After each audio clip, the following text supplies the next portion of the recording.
And we're live. We're live. I I'm not going to play this yet, but hello, welcome. As I always do at the beginning of these, tell me how my audio is. I'm forgetting what I always say. I haven't done these in so long. I'm so sorry that I haven't been live. But if you're watching this not live, if I leave this up, look below and there'll be a marker to when I actually start watching the video. I let people filter in.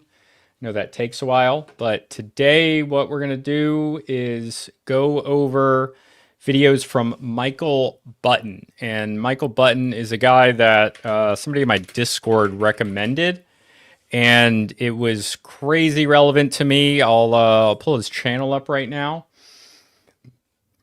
He's got videos like this. First Civilization, Lost Civilization. He has a background in history. I talked to the guy. Obviously, whenever I do one like this where I just watch a bunch of one guy's videos, I always have their approval, unless it's what if alt hist for some reason. But I did that when I was really small too. So, but I talked to him. He's going to come on the podcast, but I also wanted to watch his videos. I've seen a few of them already. I kind of didn't watch all of them because I wanted to watch them live and give like my fresh takes. But I definitely will have stuff to add. And what's really cool is he, like me, has a background in history, a traditional background, and he uses evidence from that, which is great. So, I think a guy that I can get down with. So that's what we're going to do today. Again, if you're just joining us, I'll start the actual video in a little bit. If you're in the comment section, let me know. I'm going to put up the banner. There we go. Starting in 10 minutes. I have it already. I know what I'm doing. What's up, Philological Bell?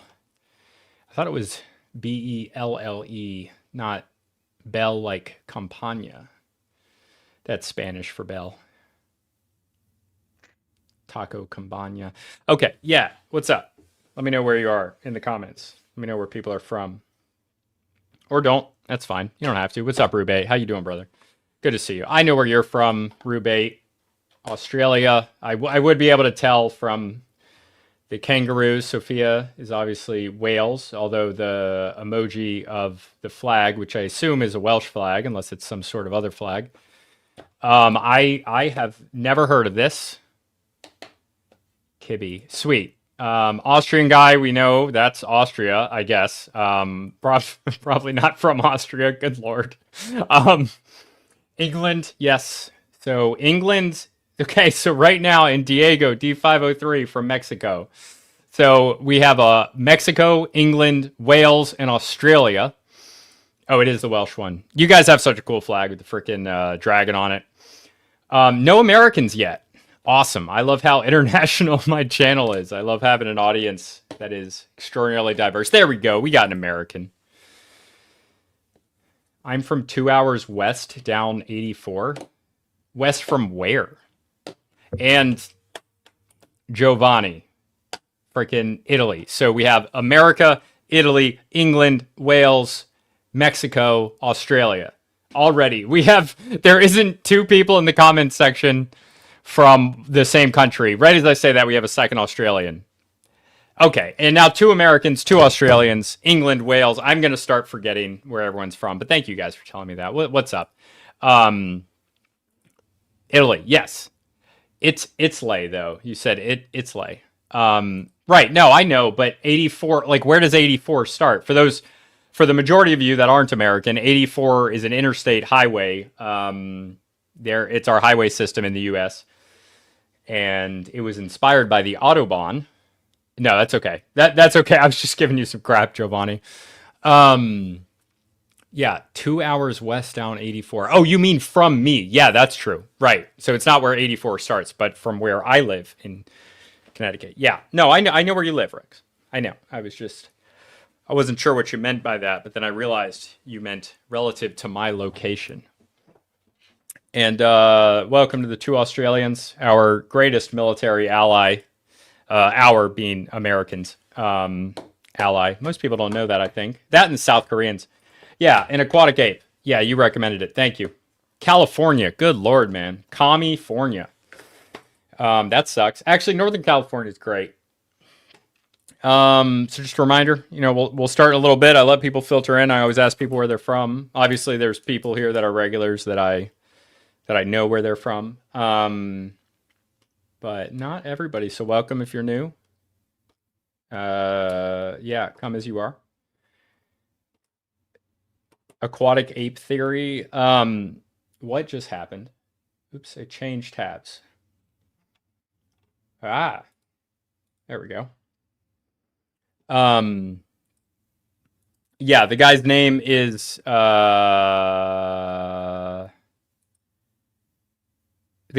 Aquatic Ape on Discord. So, but I assume that comes from the aquatic ape theory, which I'm not really familiar with, but it sounds interesting. Stralsund. I'm not pronouncing that right. Stralsund lived in the DDR. That's East Germany, right? Yeah, an East German girl once broke my heart. That's okay. That's fine. No big deal. I'm not holding a grudge. I'm not sad about it still. I'm actually not sad about it still, but... Oh yeah, Dance Dance Revolution and also East Germany. East Germany.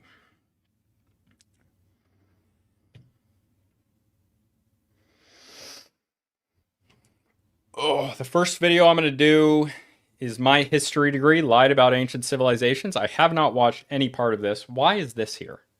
Why is this thing right here? This is my highlighting app. Why is it there? There we go. Sweet. And then we're going to do, there's a huge problem with mainstream archaeology, which, there is a huge problem with mainstream archaeology. I'm very excited to hear what he has to say. I'm really excited about this one. When I found him, I was like, this is amazing. Yeah, actually, Diego, I did see that. I actually listened to part of it because I wanted to see if it was worth it for me to cover. I had a few notes. I'm not sure if I'm gonna do it or not. I'm not sure just because I only had a few notes on it. I guess there were only a few times, and I don't want to obviously if I go into a video soft. Unless I have permission, like here it's fine from Michael Button. The link to his channel is down below, by the way. You guys should subscribe. But lost my train of thought. Oh, the Mesoamerican culture. What I followed his video. Yeah, it's I don't know if I'm gonna do it or not. I might, but it was definitely interesting. But I'm not sure if there's enough there for me to actually react to it. Because it's a long form video, I would have to have things to say on it. Yeah, so this thing, the letter to the UK Council of Archaeology, I plan to possibly do content on it. I need to take a look at it, a deeper look at it. I only saw some of it, so I'm not sure, but if there's enough there for me to bite into, basically same thing with what if alt hiss, then yeah, I will cover it. I gotta get back to Goob, about doing some NAGPRA stuff as well. NAGPRA being a law in the U.S. It's the Native American Graves Repatriation Act. That there were administrative changes to it. I did a little bit on that in the past, and I talked about it with gosh, what's her name? Dr. Elizabeth Weiss, who came on this show. What other questions? Yeah, but the letter is it was a letter that a bunch of archaeologists sent, including, I think Rubate actually said, the guy who's commenting here. Follow him on Twitter, by the way, if you'd like. If you're interested in my stuff, you'll probably like his. A letter written by Transformer activists in the wake of the April 16th High Court decision reinstating women as biologically defined. I didn't know what it was even about. I need to take a look at the letter and see if there's enough for me to say something about it. But obviously, archaeology becoming politicized in any way is something that I'm probably going to comment on. Have I seen Survive the Drive's newest hour-long video on Iceland? I have not seen it. The worst part is I was supposed to be on that trip, unfortunately. I was supposed to be there with them, and I mean, I know all those guys that were there on that trip with Nordhuger. He might go by North Hooger now, but Nordhuger, whatever. I was supposed to be there. My dad got sick. I had to fly across the country, which is now the second time that I have bailed on Nordhuger for good reasons, but still it sucks. What do I think about John Hoops and Dibble having worked for universities who are still violating NAGPRA, complaining about racism and pseudo-archaeology? Yeah, so I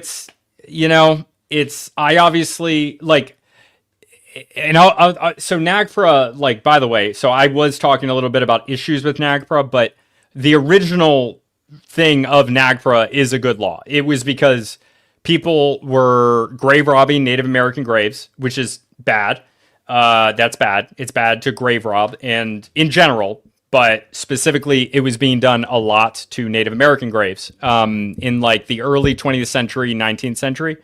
So they made a specific federal law about it, about the grave goods, and a lot of them that were in universities to be repatriated to the tribes that they belong to. And the law, I think, is originally from 91 or 93, like sometime in the 90s, early 90s, I think. And I was under the impression that they had repatriated everything because it's been 3 decades. But apparently that's not true. And yes, the universities that I think especially John Hoops was at, or is at, it's Kansas State, or it's somewhere in Kansas. It might not be. Yeah, I think it's KSU. I think, but don't quote me on that. Had some major issues with that. And, this is one of those things where it is like, I personally, I find that quite hypocritical, but at the same time, like, people get to decide what's important to them. And I think that it's fair for you to use that to show what someone's priorities and values are. And I'm not surprised, but I don't like, and I think it's less important for John Hoops to be debunking Graham Hancock and editing his Wikipedia page literally for the last 15 years and just generally being a nuisance. That feels like a less large issue than the very disrespectful keeping of Native American artifacts, especially at your own university. I feel like that should have been a higher priority for him, and it still should be. And I think that unfortunately that does show. And I don't want to, like, I know it's John Hoops. He's a scumbag. He's a bad person, but like, I also understand that people get to have their own thing. So I don't want to, like, that action itself, that priority that he has, it certainly informs how I think about him, but I also get it, I guess, that, people get to have their own priorities, and then I judge them for that, and I'm talking circularly. But yeah, it's not good. And it really shows that I think the priorities in the field are quite off. What's up, JC? Good to see you, brother. Yeah, I need to look into this more. I'm going to be doing some stuff on NAGPRA soon, probably. I'm going to be reworking things a little bit. The podcast is about to go to a second channel, and the episodes are going to be less edited. So that's the plan right now. That'll be from the next episode, which will probably be Michael Button. I have one recorded with Red Pilled Hawk from the Old Glory Club. That'll be released, I think, probably half on this channel and then half, or fully on the other channel, the second channel that I make for the podcast, so that I can use this one for standalones, and they're like separate things. So I think that that's a good idea. Oh.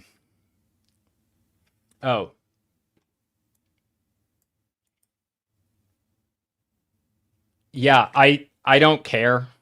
I just don't care.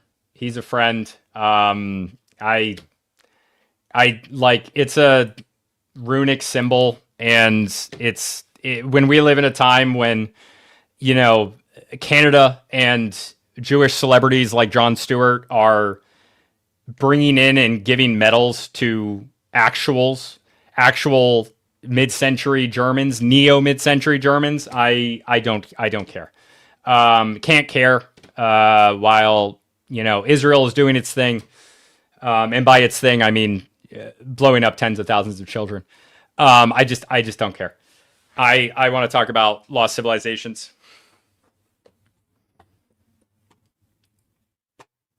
I will not be. I won't be at Cosmic Summit. They didn't ask me to go, so I won't be there. But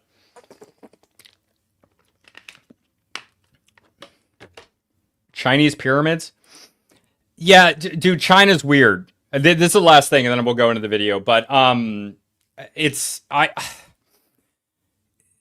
China is a country. What's up? How you doing? Good to see you. China as a country and a culture, it's hard to tell. I don't, dude. Those could just be natural. I mean, especially in China, this stuff is crazy. I haven't looked into it specifically.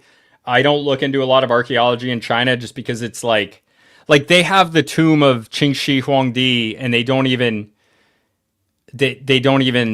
haven't even opened it out of like respect, right, for the ancient culture. And I get that China is very different. I mean, I don't fully get it, right, because it's such a foreign culture that it's like it's so hard to understand. I don't know. I should go back. I have my notes from this. I did like 2 hours on ancient China. If you guys don't know, some of you probably know this, but like my biggest academic mentor in history is a East Asian history specialist. I did a lot of East Asian history for my history degree, not my anthropology degree. So I'm really interested in China as a culture. I am what you might call a xenophile. But as far as archaeology goes, it's like it's hard to tell what's true coming out of there. My biggest academic mentor, Dr. Elizabeth. I was thinking of Elizabeth Weiss. No, Alexis Dudden is. She's one of the like foremost experts on Korea, East Asia generally, but Korea and Japan specifically. Whenever Kim Jong-un, like I would have her for class. I did like 3 classes with her when I was an undergrad, and whenever like I saw in the news that Kim Jong-un was like something was popping off, it would just be like I would know, oh, we're not gonna have class this week because she's gonna fly to DC or Seoul or Tokyo, and she did. Yeah, and if you Google her name, you'll find interviews with her on like on like news sites and everything. Yeah, that's the thing. Diego, I'm gonna say no. They don't have academic freedom. But also like I don't know exactly what they stop. I guess I don't know like where it ends. I don't know when like what specifically they have a problem with and what they don't have a problem with. But no, it's not open. But it's not like we have real academic freedom in the West either. It's just a different way of stopping certain academics, whether you think those are for good reasons or not. It's just we have our cultural reasons for not studying certain things. They have their cultural reasons for not studying certain things. But at least in my own culture, Western culture, American, North American, and then broader, like I can understand it a little bit better because I'm from this culture. Whereas with China, it's a lot harder to tell because I even though I've studied the culture a lot, all that really tells me is it's way more confusing and different than anyone would ever think. My friend says a lot of ancient Chinese history. Well, if you're talking ancient, it's like pre Han Dynasty or pre Qing Dynasty. What's up, Max? It's like the Shang, the Oracle Bones. It gets kind of like mythical-y, but there is still truth to it. But anyway, I've been talking for too long. Let's get started with this one. Actually, my history degree lied about lost civilizations, and everyone didn't tell me, and you want to tell me because I want to know. Tell me where you're from. We got Italy, Wales, England, Australia, several states in the United States. No Canadians sounding off yet. I feel like Cause is Scottish. So we have nobody from Ireland or Northern Ireland, but we have Wales, England, and Scotland right now. As long as Cause is Scottish, I think he is. Yeah, Italy and Lebanon. Oh, that's a different mix.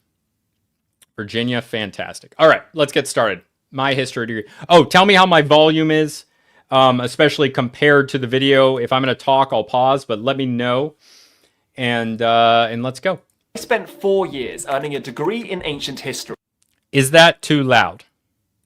But now I believe in a lost civilization. This is very much not what was supposed to happen. When I began studying, my professor's attitude was that history is a closed book. It's finished. It's been established. Sure, we may make a new discovery here or there, but the overarching narrative is set. And to challenge that was to be a heretic and to fail. I realized there was nothing new to discover, nothing exciting to contribute. It was just a matter of learning the stated facts and then repeating them. Whoever repeated the facts best became the most qualified ancient historian. Now, if you've seen any of my videos before, you've probably realised I've since taken a slightly different view. But boy was it a long road, and some of the stuff I saw on the inside really concerned me. The professors and students all had a certain mindset. They were clearly passionate about history and were mostly quite intelligent, but challenging the status quo was actively discouraged, and we simply weren't taught about We do have a Canadian.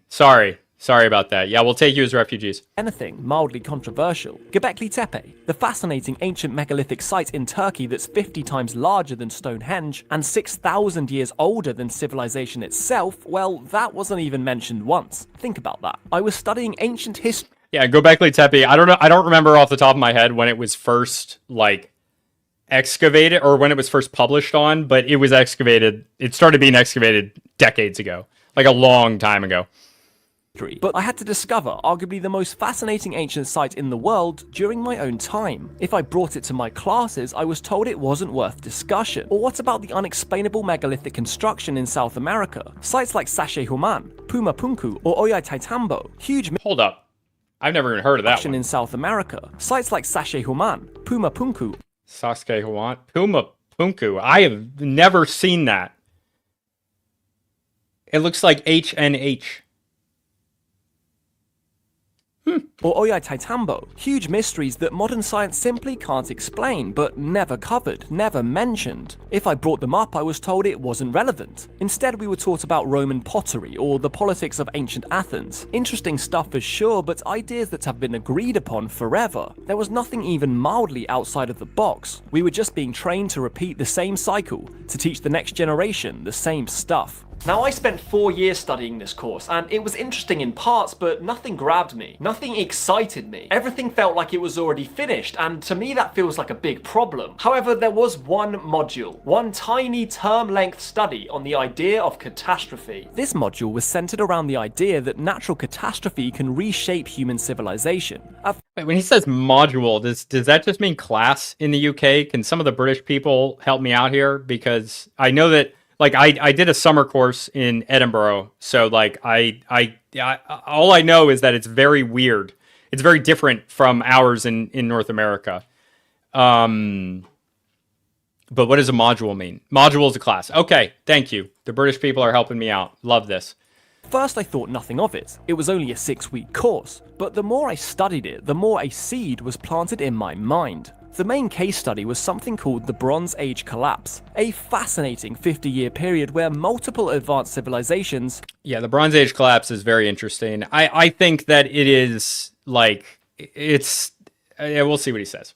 collapsed practically simultaneously. If you want to know more, I actually made a whole video on it. But what fascinated me... Oh, like the video, please. Please like the video. Subscribe if you're not for more anthropology outside of the mainstream, but still using great academic methods. most was that no one really knew why this happened. There were competing theories, the most popular being a combination of environmental factors, but no one really understood exactly what caused the collapse of these powerful societies. Yeah, I mean, complex theory, they were very interconnected with trade. It's kind of like anything could cause it, because any break in that supply chain is an issue for the civilization as a whole. These multiple civilizations making up the larger, not global, but global-ish for them of the time. Yeah, and maybe that has issues, then maybe that's relevant today too, we'll see. And a subsequent decline in human progress that lasted hundreds of years. So this idea of unexplainable catastrophe causing civilization to collapse really got me thinking. It was around this time, disillusioned with the rigid dogmatic attitude of my professors, that I became aware of the alternative researchers that many of you know. The Graham Hancocks, the John Anthony West, the Randall Carlsons, and the Dr. Robert Shocks. And suddenly, ancient history was exciting again. Suddenly, the ideas that seemed so locked into place and untouchable were up for debate. And I was discovering all this from the inside, surrounded by students and professors who would laugh, belittle, and insult these ideas if only they knew. Yeah, so I didn't have this experience in history. I think because I talked to Michael Button, we had a video call recently. For us, like my history professors did not talk about Graham Hancock, but my anthropology professors did.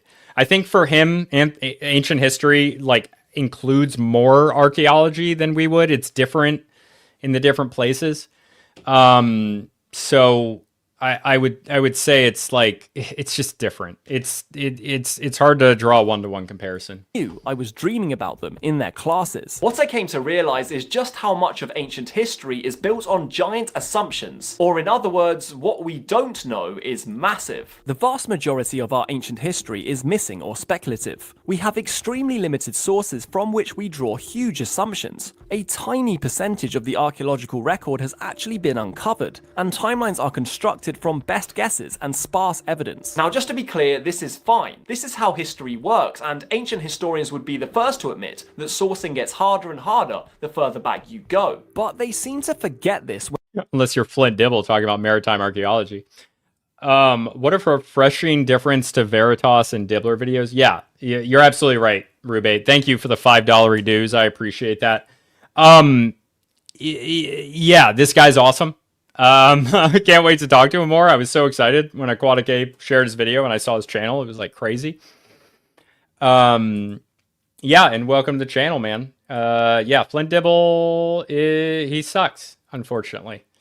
When discussing alternative ideas. If something challenges the mainstream timeline, it's not viewed as interesting. No, it's attacked, vilified, and discredited. A perfect example of this is the Clovis first paradigm. For decades, the idea that the first humans arrived in the Americas around 13,000 years ago was treated like gospel. This culture, the Clovis culture, was thought to be the first. However, when sites like Bluefish Caves in Canada and Monte Verde in Chile suggested human presence went back thousands of years earlier, instead of curiosity, the reaction was hostility. The archaeologists who uncovered these sites were ridiculed, their careers destroyed, and their findings dismissed. Yeah, I mean, obviously, if you're into this stuff at all, this topic has been discussed so much, but like, Tom Dillahay was an archaeologist who was working in Chile during the Pinochet regime, who was an authoritarian leader. And an archaeologist, presumably another archaeologist, he or she or whatever, I assume it was a he. This is so vindictive. I doubt a woman would do this, but whatever. Don't need to get into that. A person sent a letter to a major newspaper in Chile accusing Tom Dillahay of being a CIA agent. And that... And Tom Dillahay was living there with his family, and he essentially, it was a non-zero possibility that this could have been dangerous for the life of Tom Dillahay and his family. So that's the type of stuff that we're dealing with. This is not like Flint Dibble tried to get me banned on Twitter, tried to take away my income, but that's nothing compared to what they did to Tom Dillahay. And that's just the worst thing, one of the worst things. So much other stuff is very bad as well. The archaeologists who uncovered these sites were ridiculed, their careers destroyed, and their findings dismissed. Not because the evidence was weak, but because they'll try to it didn't downplay fit this the today as well. Timeline. Skepticism is of course essential, but much of this goes way beyond skepticism. It's about shutting down inflammatory ideas that are heretical to the accepted timeline. And this is quite simply anti-history. I like the word heretical, right? Because it really is almost a religious level of like reverence for these ideas. It's a religious level of commitment, and anybody that goes against that is then doing something that is against their religion. And so anything is justified in stopping them, including trying to have their life and the lives of their family ended. That's what is going on. It really is that bad. I mean, it's no wonder we're seeing archaeology departments closing and funding being cut, because they are deliberately crushing any excitement out of it. But it shouldn't be this way. We should... I wouldn't say never. I mean, there was Indira Gandhi, but, you know, if we're taking bets, it's like 95, 97%. encourage interest in history. We should be open to debate. We are witnessing an explosion of public interest in history and archaeology, not from mainstream institutions, but from alternative history figures. People like Graham Hancock, Randall Carlson, and others, figures who challenge the mainstream narrative, are drawing millions of viewers, sparking passionate debates and inspiring people to ask questions about the past. Netflix Ancient Apocalypse was a global hit, podcast on lost civilizations. Keep up the great work, good sir. Love the addition of Mr. Button to this space. His approach is right up my alley. I agree. Thank you very much for the dollary dues as well. The Australians are being very generous today. I appreciate that. Thank you guys so much. It does mean a lot. Yeah. Thank you. Civilisations are thriving, and YouTube is filled with channels dedicated to forgotten history and archaeological mystery. But this isn't a threat to historians. No, this is a massive opportunity. Instead of fighting this wave of interest, the mainstream should be harnessing it. The public clearly cares about history. Yeah, that's the thing, man. That's the thing that really gets me, is that it would have been so much better for everyone involved if they were more collaborative. Like, Graham Hancock's ideas are not, he's not a pseudo-archaeologist because he's never claimed to be an archaeologist. So he can't be fake something that he's not even claiming to be. That doesn't make any sense. Also, pseudo-archaeology is a word that was invented by archaeologists for the field. It's not a word. You cannot find it in the dictionary. Flynn Dibble could have come in. He could have been somewhat more respectful. And he could have created a partnership with Graham where Flint would be able to, in perpetuity, essentially share his own perspective. All he had to do was, if there's things that are outside of archaeology, what they cover, he didn't have to try to do any like debunking of disproving things. Rather, he could just say, oh, that's not really relevant to what we do. It's outside of what we do. But this is like what I can say about what we do, and this is what we know. But instead he's like, oh, he's mad about Gunang Padang because the guy has a different opinion on units 3 and 4, whereas like the other, or well, Danny, can't pronounce his last name. Danny was doing research as a geologist with an archaeologist on his team on other units. It wasn't relevant to the original research, but instead he just gets mad about it. He just like reacts. It can't be a fun way to live. I can't imagine that Flint Dibble is a very happy person. And I wish that, it's still always open, man. If he wants to change the way that he's doing things, I don't expect him to, but I honestly wish he would. I think we'd all be better for it.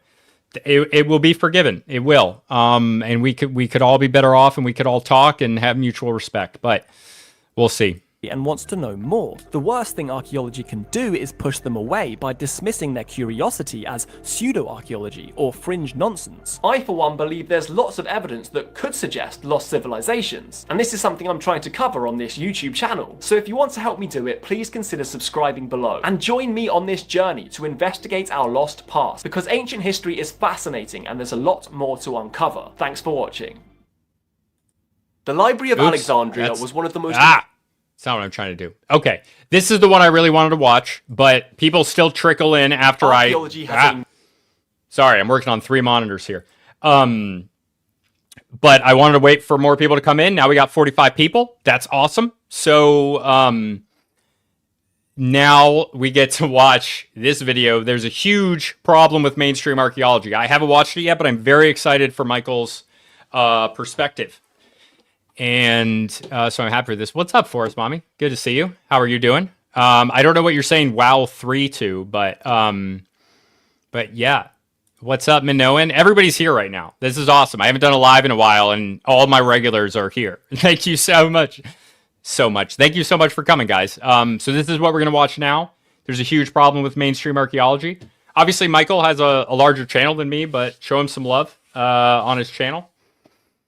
I think if you like my stuff, you'll like his stuff. There's a ton of overlap here, and we'll get started with this next video. Actually, are there any questions before I start this one? And I'm going to put a timestamp in, but any questions on that last video? Why would there be questions? I don't think there would be questions. You can ask questions as we go, and I'll answer them. Probably answer them, as long as I can fit it in. If you give me money, I'll answer. You don't have to do that, though. It's an interesting question. Yeah, there is a big problem with scientific institutions in general. I agree with you. Sweet. Let's go.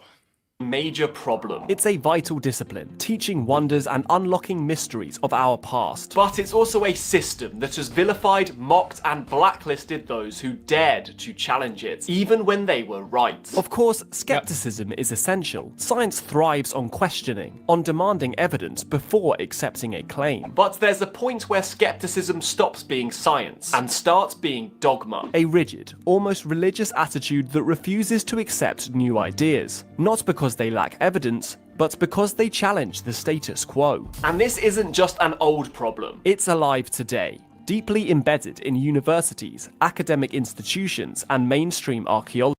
So this is like, you know, I talk a lot about social constructs on the channel, and this is a problem that happens with basically any social construction. These are any institution is going to have certain things that it supports and certain things that it rejects. And that's kind of on a spectrum of like, something might be completely forbidden, something might be completely required to be actively supported, and then other things are kind of discouraged or encouraged. But basically, by definition, when you have an institution, that institution has a culture and it has specific things in that specific ways of thinking, right? It has like an institution is selective. It has to be selective or it's nothing. If you let everybody in, it has to be exclusive, because if you let everybody in, then it's nothing. It's whatever. It would still, if you let whoever wanted to come in, there's no gatekeeping at all, then there would still be a selection for the people that kind of thing would appeal to. Like, for example, Reddit mods. But, you know, it's with something like this where there is gatekeeping, there's a certain type of person who can afford to become a PhD. A certain type of person that wants to, a certain type of person that it appeals to. So you're selecting for that person. And as you get like higher up in education, it selects down. And once you get to the top of fields, there's much more strict controls on who the people coming in are. And that's true of anything. That's why when you look at CEOs of companies, CEOs are like of all companies, CEOs in general, chief executive officers, the people that are at the heads of companies, they're like, most of them, or like a huge percentage of them, are over 6'4", which is like less than 1% of the population. They are disproportionately a bunch of different things. They have higher rates of psychopathy, like these types of things. And that's what we're dealing with. We're dealing with a social institution. And the same thing happens for even like networks, like unofficial networks, because there are going to be standards that naturally arise for a network of people and the type of technology that they interact with, where certain people will rise to the top of it. I agree with you, Forest Mommy. That's what I would do too. That would be my only standard, which is why Flint Dibble would not be there, because he looks like a little not cute wombat. And to understand what I'm talking about, we need to go back to the 20th century. For years, archaeologists were convinced that they knew the story of the first Americans. It was simple. Around 13,000 years ago, a group of Ice Age hunters crossed the Bering Land Bridge from Siberia into North America, chasing mammoths and bison. These people, the Clovis culture, spread rapidly, using their distinctive fluted spear points to hunt their way down the continent. For nearly a century, Clovis First wasn't just a theory, it was the theory, the foundation of American archaeology. Any suggestion that humans arrived earlier?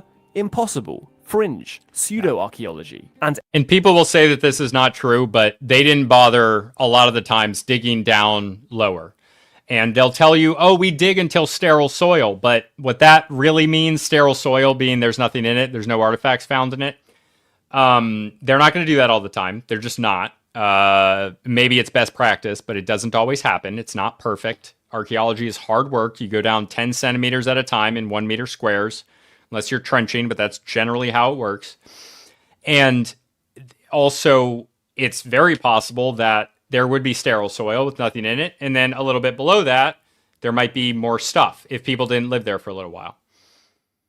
Any archaeologists who dared to challenge it were mocked and discredited. But here's the thing, Clovis first was wrong. However, for a long time, any evidence contradicting Clovis first was ignored, dismissed, or outright attacked. In the 1950s, sites like Calico Hills in California suggested human presence before Clovis, but it was ignored. In the 1970s, sites in South America began challenging the idea that people migrated exclusively from the north, but they were dismissed. However, the real battle began in 1977 with an archaeologist named Tom Dillehay. Dillehay was excavating a site in Chile If you weren't here, I just was talking about Dillehay. called Monte Verde when he found something that shouldn't exist. Beneath layers of sediment, he uncovered the remains of a small settlement, huts made of wood, stone tools, and even preserved food remains. The site was perfectly dated, using multiple scientific methods. So what was the problem? Monte Verde was at least 14,500 years old, maybe even 18,000 years old.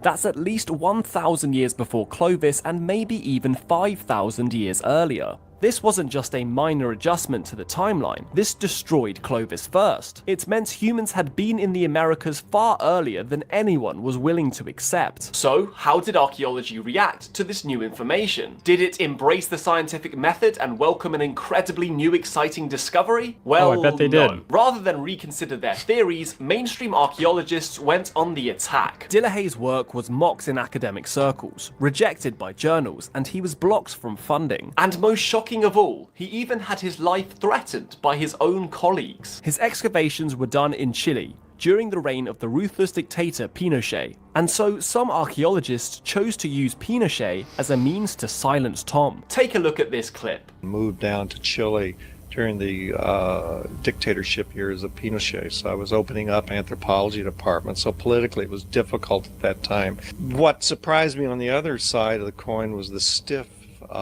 closed-mindedness of many North American archaeologists. Some of the North American colleagues were very difficult to deal with, and I think at times presenting a very unhealthy atmosphere, cutting us off before we could present the data at meetings, not talking with us about it, refusing to even look at the data, this sort of thing. A letter was sent to a dean with anonymous signatures of about 24, 25 people saying this guy doesn't even have a PhD, a lie, of course.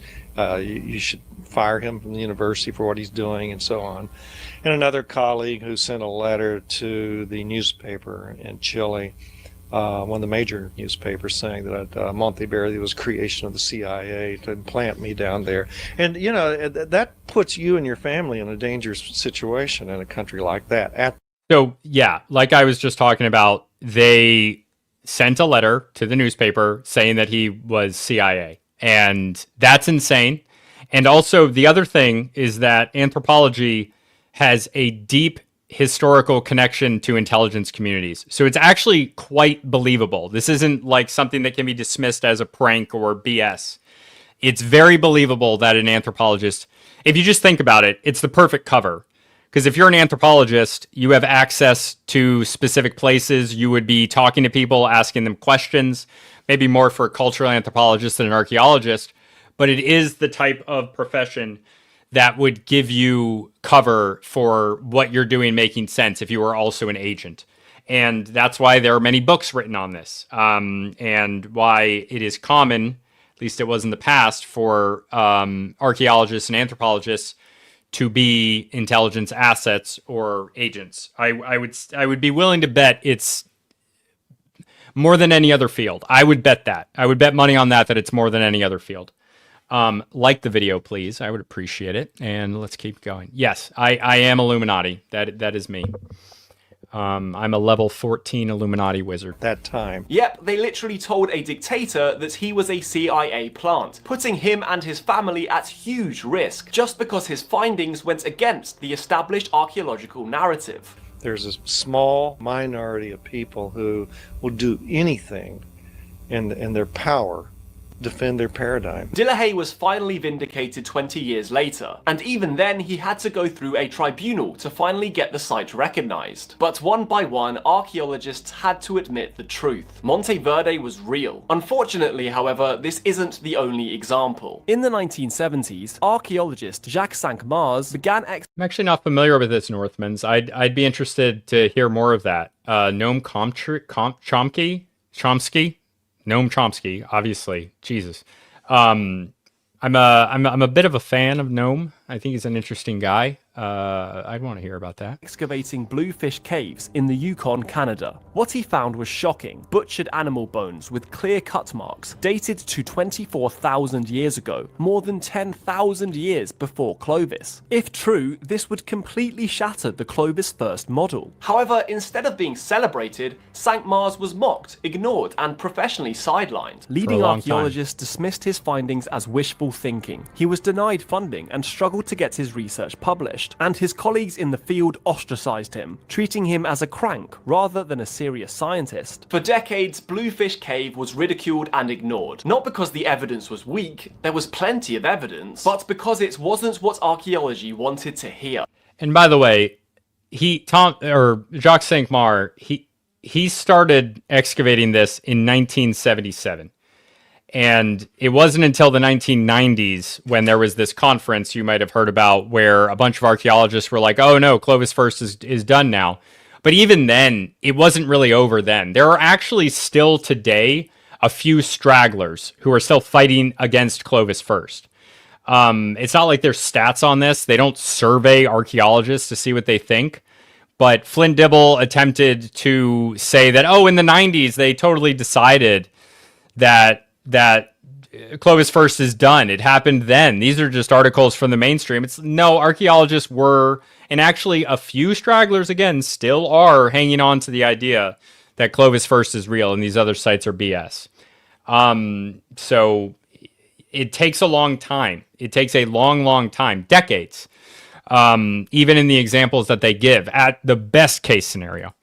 I guess maybe you're starting to see a pattern. It wasn't until 2017, nearly 40 years later, that a new analysis confirmed his findings. See what you did the there, bones Edfield. were indeed Yeah, I didn't cut even by notice. humans 24,000 years ago. By then, Cinq-Mars had already faded into obscurity, his career damaged beyond repair. A discovery that should have rewritten history in the 1970s was buried, not by time, but by academic arrogance, and a disturbing pattern of silencing opposing viewpoints was emerging. Now, before we carry on, I just want to clarify that I'm in no way dissing archaeology. It truly is fascinating and uniquely important, and without it, we would know nothing of substance about our past. What I'm saying is that this attitude, this closed box, circle the wagons approach that mainstream archaeology takes, is fundamentally damaging to our shared understanding of history. I studied history at university, and you're very much taught that history is kind of done. Sure, we may find a new thing here or there, but the big overarching narrative is set. And to challenge that is to be a heretic. But this is foolish. Our story of history is basically our best guess based on the available evidence. And that's great, but only as long as you don't discount any new evidence that goes against the established narrative. On top of this, to take away the mystery of history is to take away the best part about it. No one is interested in merely recounting facts, people want to discover new things. But no, many mainstream archaeologists and historians simply want to box us in. And that's not to say there's no place for skepticism, quite the opposite. Skepticism is vital in getting us to the truth. But there's a difference between skepticism and outright dismissal, because the simple fact is, with a lot of this stuff, none of us know. To claim absolute knowledge and control over the timeline of our shared past, and to vilify anyone who dares claim otherwise, is simply not a constructive practice. So that raises the question, why do they do it? If science is supposed to be about seeking the truth, why does mainstream archaeology so often reject, suppress, or attack evidence that challenges established narratives? The answer comes down to human nature. Archaeology, like any other field, isn't just about facts. It's about power, reputation, and belief systems. Many archaeologists I don't think that's what he's saying at all. I think he's saying that this isn't what he's saying, though. He's not. He's talking about, like, when there's new information, it is suppressed, which it has been, and there's a lot of examples of that. And then he's also saying that it might not all have been found by now. He's saying that it's not settled. I don't think he's saying anything about seeking out the best bit of history's groundbreaking new discoveries. I haven't heard him say that or anything like it. I don't know where you're getting that from. Archaeologists spend their entire careers building a specific theory. If that theory gets proven wrong, their life's work collapses. This is so huge here, right? Like, you spend decades. Is it true my best friend is a Jew? One of my best friends is part Jewish. Yeah, like yeah.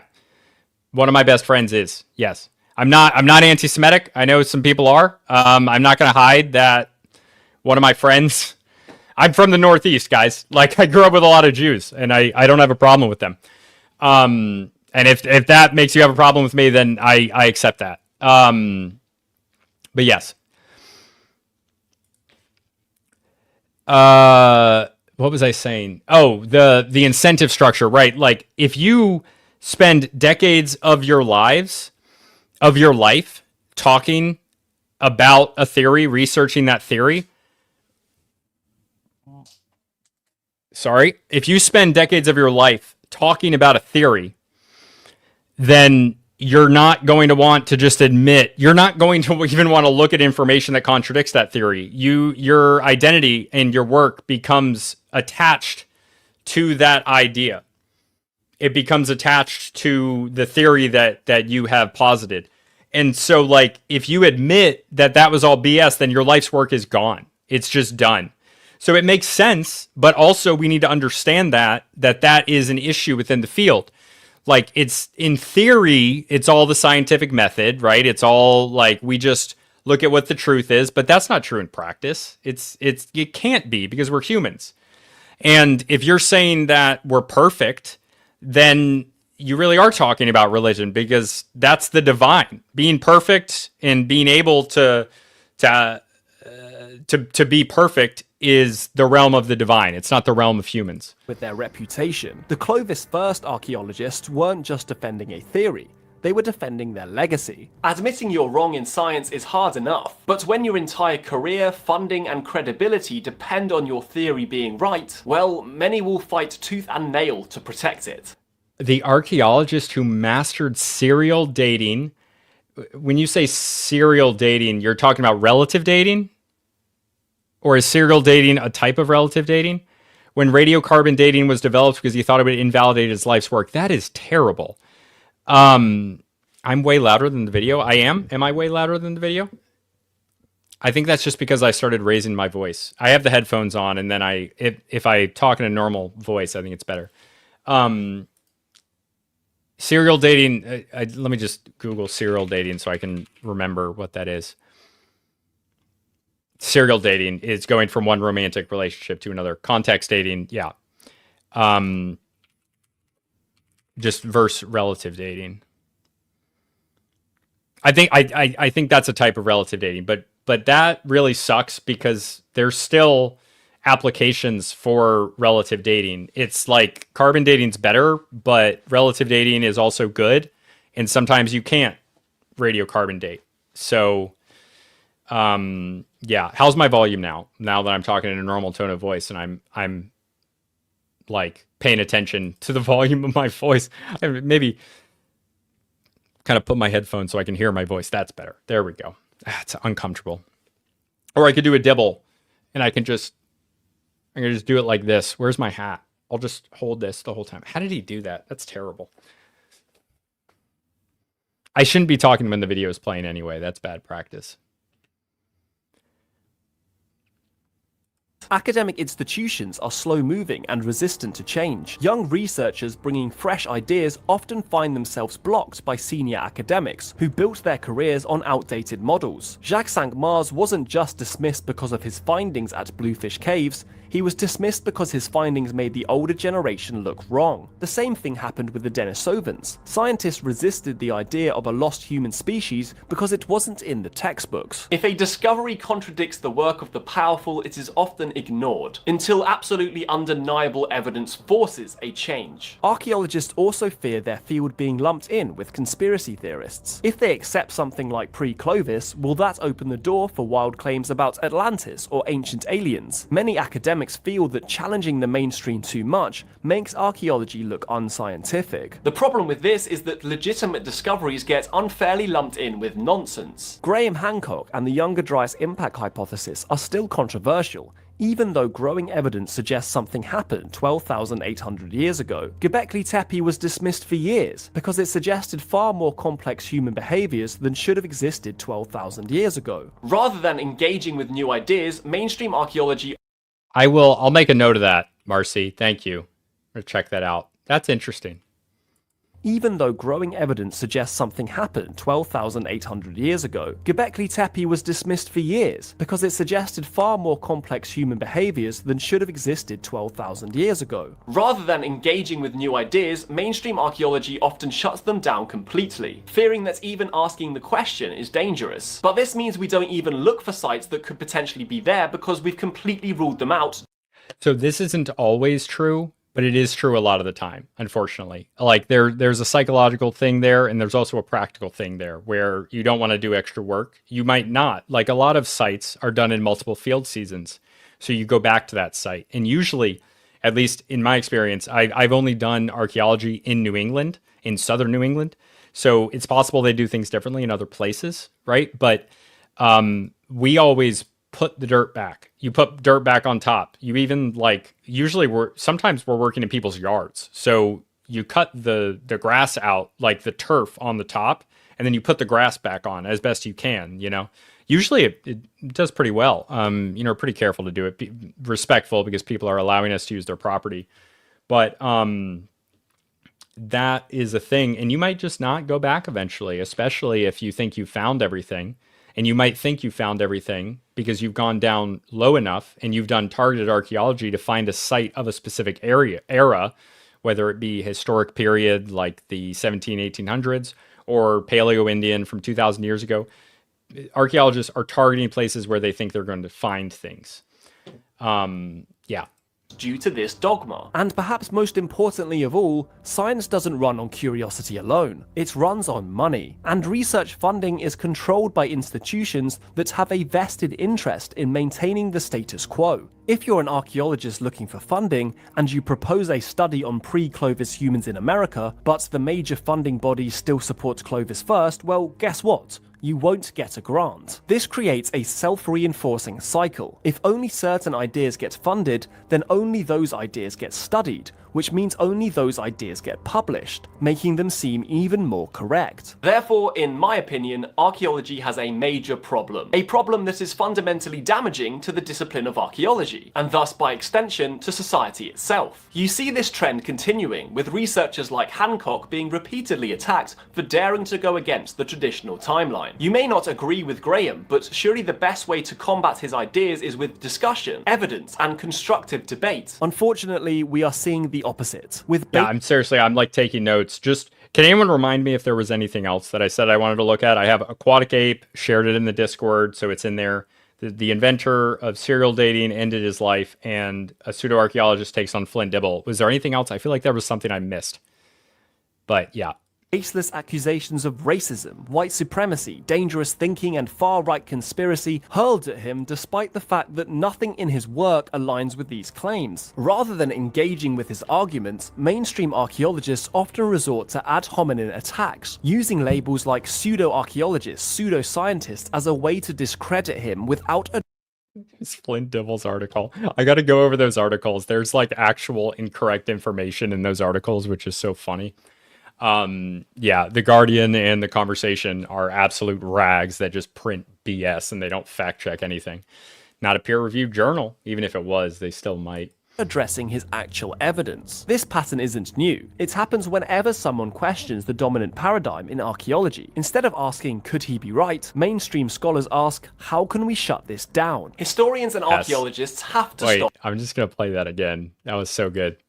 Whenever someone questions the dominant paradigm in archaeology, instead of asking, could he be right, mainstream scholars ask, how can we shut this down? Historians Shut it down. Shut it down. And archaeologists have to stop doing this. And in my view, it's essential for the future of archaeology. Because archaeology is at a crossroads, and it must act wisely to secure its future. On one hand, funding for archaeological research is dipping. Governments and institutions are investing less in excavation, fieldwork, and preservation. Many projects struggle to secure grants, and entire research teams rely on dwindling budgets. In an era where STEM fields dominate funding priorities, archaeology is often seen as a luxury, yet at the same time, we are witnessing an explosion of public interest in history and archaeology, not from mainstream institutions, but from alternative history figures. Figures who challenge the mainstream narrative are drawing millions of viewers, sparking passionate debates and inspiring people to ask questions about the past. Netflix Ancient Apocalypse was a global hit.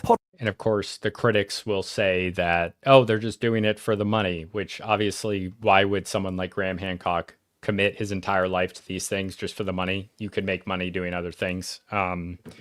Whatever. It's ridiculous. You could say the same thing to anyone else, even an archaeologist who's a PhD and working at a university, that they're doing it for the money. Everybody does everything for money. We live in a capitalist system. That's how it works, brother.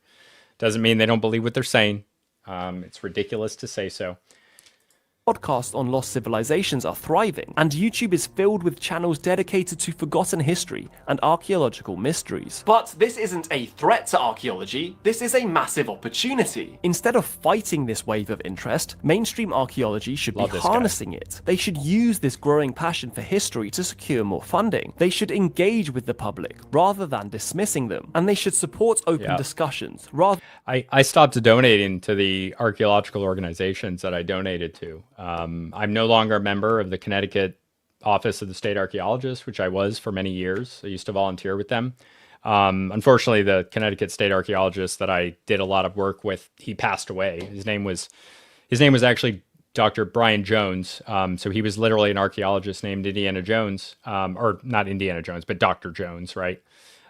He passed away at like around 40 years old from pancreatic cancer. And I didn't go anymore, but that's okay. It's too hard anyway. I'm for those who don't know, I'm actually disabled. So doing archaeology is difficult for me. It's very hard physical work. Rather than just immediately shutting down alternative theories. The public clearly cares about history and wants to know more. The worst thing archaeology can do is push them away by dismissing their curiosity as pseudo-archaeology or fringe nonsense. Because if archaeology refuses to adapt, it won't just lose the debate, it may lose relevance altogether. Let me know what you think in the comments, and if you enjoyed this video, please consider subscribing to my channel. I think you're awesome, Michael. And I think everybody should follow him. And I think I can't wait to talk to him on a recorded conversation. I had a call with him. Geographically speaking, it might surprise you to hear that Kazakhstan is the ninth largest country in the world. It's a huge I can't place. pause That's it. roughly the same. Computer's frozen. Okay, there we go. Yeah, Real Life Lore is another one of my favorite channels. Yeah, one of my best friends is Jewish. What's up? Still thinking about that. No, guys, I don't know whatever made anyone think that I like, oh no, my friend's Jewish. I'm from Connecticut, guys. There's lots of Jews here. I'm friends with some of them. Okay. I just brought that up for no reason. What's this next one we're going to do? Anybody have any other questions? Lots of great conversations. I'm taking notes on the other things that I have to look up. You guys are sharing awesome stuff with me. Thank you so much for being here and hanging out, and I appreciate it. And now we're going to talk about the new discovery in the Amazon is rewriting history. I haven't watched this one either yet, and I'm going to watch it now. New discovery in the Amazon is rewriting history. And I'm assuming this is going to be about the find from last year or the year before from Ecuador, that it was like maybe over 2,000 years old of the city that they found. And there will likely be more. The whole thing, I've talked about it before. I'll probably talk about it again at some point in depth, so I won't rant about it right now, but it is very cool stuff and I'm excited. Let's see what he has to say. Okay, let me just read these comments. I actually don't think many of these ancient civilization types are super interested in history. When I ask them questions about what Atlantis was supposedly like, I get a lot of shrugging. Yeah, there's not information on it. I mean, they're like obvious. Like, how could Graham Hancock not be interested in history? He's been studying it for 30 years. Like, why? How would you do that if you weren't interested in it? I don't think that's fair. Flint curates his comment section. I bet he does. Not a single one disagrees at any point. Yeah, that matches. Yeah, say something slightly, even slightly negative to Flint on X and see if you get banned. Just see. Michael Buttons, same logic. Archaeologists in the present day should all be studying trans people in the past because there's so much public interest in the topic. I don't think that's his logic. Why is that his logic? What did he say that made you think that was his logic? Toxic nut jobs on Tibble's YouTube? Yes. I agree. Jews rock. Also, some Jews don't rock. They are people, and I will, I'll judge them as people, just like I do with all races. And that's why I have such a diverse comment section. Actually, my close one of my best friend is a Christian. My number one best friend is a Christian, but Ben, my close Jewish friend, is like top 5. Am I dumb? Why can't I at people? I don't think it works very well on YouTube for some reason. It doesn't always work for me. What is up, Big Rolling Home? Welcome. I'm really excited to look at this. Ben with the parentheses. Actually, yes, that would be my friend Ben with the parentheses. Because he's Jewish. Funny. Okay. We get the timestamp and let's go. Let's talk about the Amazon. Very excited. Uninhabited wilderness, a place so wild and untouched, it must have felt like stepping into a world.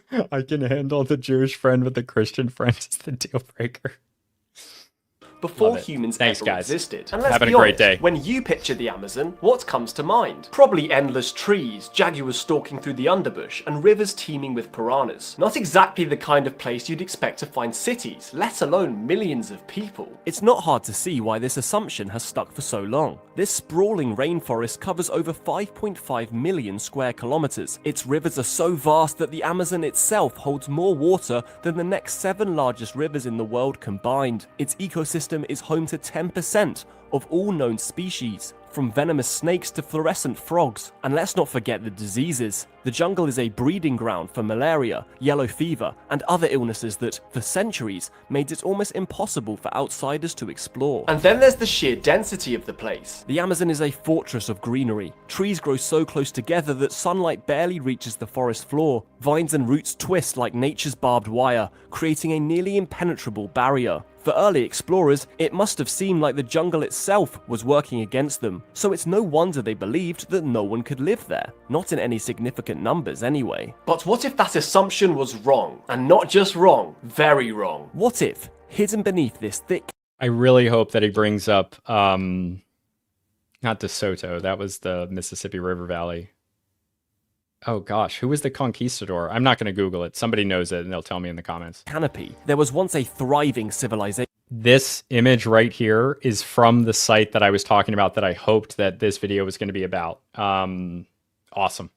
One that didn't just survive here, but excelled, creating cities, roads, and a way of life that we've only just begun. I've never seen this image before. That's like a circular city. I think that this is an artistic representation that he's just used here. I'm not sure that that's related to what we're talking about. Gun to uncover. Because as it turns out, the Amazon may hold one of the greatest untold stories of human history. And to understand it, we need to look at what modern technology is revealing beneath the surface. In the past few years... So LiDAR is going to be like LiDAR cuts right through the jungle canopy and allows you to survey a large area, which would have been very difficult to survey before. Like you could be standing over an ancient city and you wouldn't know because the jungle is just so thick. Something extraordinary has been happening. No, it's not Using Cortez. cutting-edge technology, scientists have been peeling back the layers of the Amazon's dense canopy, and what they found beneath the soil is nothing short of mind-blowing. Strange clues dotted around the Amazon and beneath its... It's Francisco de Orellana. Francisco de Orellana and a monk that he had with him. soil that suggest the Amazon wasn't always the untouched wilderness we imagine it to be. In fact, they point to the possibility of something far more revolutionary. Now, we're going to dive into these discoveries in just a moment, but before we do, it's crucial to understand why this idea is so controversial. Because what we're talking about here doesn't just add a new chapter to human history, it flips the entire narrative on its head. For centuries, historians and anthropologists have taught us that advanced civilizations require one thing above all else: farming. Think about the great civilizations of the Americas, the Aztecs, the Maya, the Inca. What did they all have in common? Agriculture. They domesticated crops, planted fields, and built massive cities around their ability to produce food. Farming was the engine of progress, the foundation that allowed humans to transition from nomadic hunter-gatherers to settled, organized societies. Without it, no cities, no trade, no written records, no civilization as we know it. But herein lies the problem. The Amazon rainforest isn't exactly known for its fertile farmland. The soil here is notoriously poor, unable to support the kind of large-scale agriculture we associate with advanced societies. And that's why, for so long, the idea of an Amazonian civilization was dismissed. How could millions of people survive, let alone thrive, in a... They mocked Oriana, they mocked Percy Fawcett, and just the last few years, they were right. A place where the land itself seems to work against you. But as it turns out, the people of the Amazon may have done something extraordinary. They may have found a way to bypass the traditional rules of human progress altogether, creating a large-scale organized civilization without relying on the kind of farming we... Okay, so he might go into it a little bit, but I should say that I think there's some stuff that it might not have been traditional farming, but it still was like farming that they were doing in the... I wish he wasn't using these like AI images, because this is, I think that this is like totally maybe not representing. I get it why he would, but I wish that, I'm nitpicking, but I wish that he would like say something about it at least, because, you know, some people might think like that this is what it actually looked like, and maybe it is, but we just don't know. This is just like random, you know.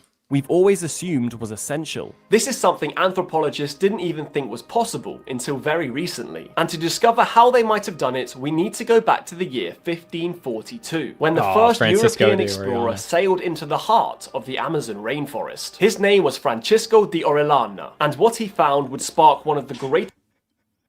I cannot blame him because he's British, but the Spanish pronunciation is bad, Michael. I understand. It's fine. It's fine. You don't have a Mexico right below you to make you awesome food and teach you how to hablar español. My accent was very bad when I said that, so I should probably not be making fun of my buddy, but that's okay. We'll keep going. Francisco de Orellana. greatest mysteries of human history. In 1542, a Spanish explorer named Francisco de Orellana set out on an expedition that would become the stuff of legend. He was the first European to navigate the mighty Amazon River from end to end, a feat that, even today, sounds almost impossible. What he found along the way, however, was even more unbelievable. Orellana claimed he saw vast cities, cultivated fields, and thriving populations, civilizations so large and advanced they rivaled anything seen in Europe. Yeah, like there were just floods of people coming up and meeting, sometimes friendly, sometimes not so friendly, on the shores, watching their ship go down.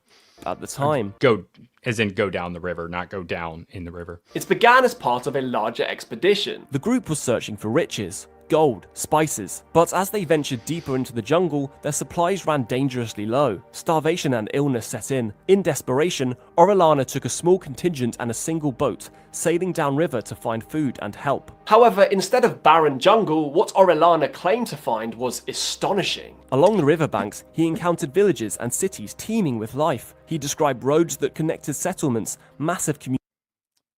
Yeah, Apocalypse Now was like, it was about the Mayans. There's a lot of historical issues with that. Like they showed Mayan people living in like mud huts or like straw huts, I think, if I remember correctly. And that's not what they lived in. They lived in like cities. Communal structures and vast fields of crops. The people, he said, were organized, sophisticated, and numerous. Gaspar de Carvajal, the expedition's chaplain, who chronicled their journey, wrote, "We saw large towns with populations so vast They could field thousands of warriors. They lived in houses that appeared well constructed and organized. So what happened when Orellana finally returned to Spain to share his story? Well, no one believed him. Vast cities in the Amazon? That sounded absurd to Europeans, who viewed the jungle as a hostile wilderness, incapable of supporting. And like, I don't even blame them for thinking it was ridiculous. It's like one guy or two guys that can write, come back, and they're like, oh yeah, there were these massive cities in this place that we have no other experience with supporting a civilization. And people were a lot less willing to accept different ways of having a civilization back then, right? They wouldn't recognize like another civilization as being advanced if it didn't look like theirs in a lot of ways. And that's not just Europeans, it's also like the Chinese. Anybody would have done this. It's very much like a modern, almost like, when I say modern, I mean like Enlightenment onward kind of, and even a little bit after the Enlightenment. Like, it took a while for this to develop, where we have this understanding of cultural relativism in anthropology. And like cultural relativism, I'm not going to get into the whole spiel, but like as a tool of ethnology, comparing different cultures, it's very good. It's not good as moral relativism. It's not good for that, but we'll keep going. Cultural relativism is good for ethnology, comparing cultures, ethnography, and anthropology. In large populations, he was laughed at, and his accounts were dismissed as exaggerations, or worse, outright lies. A desperate attempt to justify a failed expedition. And here's the thing, Orellana's story might have ended there. If not for a second expedition in the mid-1600s, led by another explorer, Pedro Teixeira. Teixeira retraced Orellana's route down the Amazon. But this time, he and his men found nothing. No cities, no fields, no signs of the...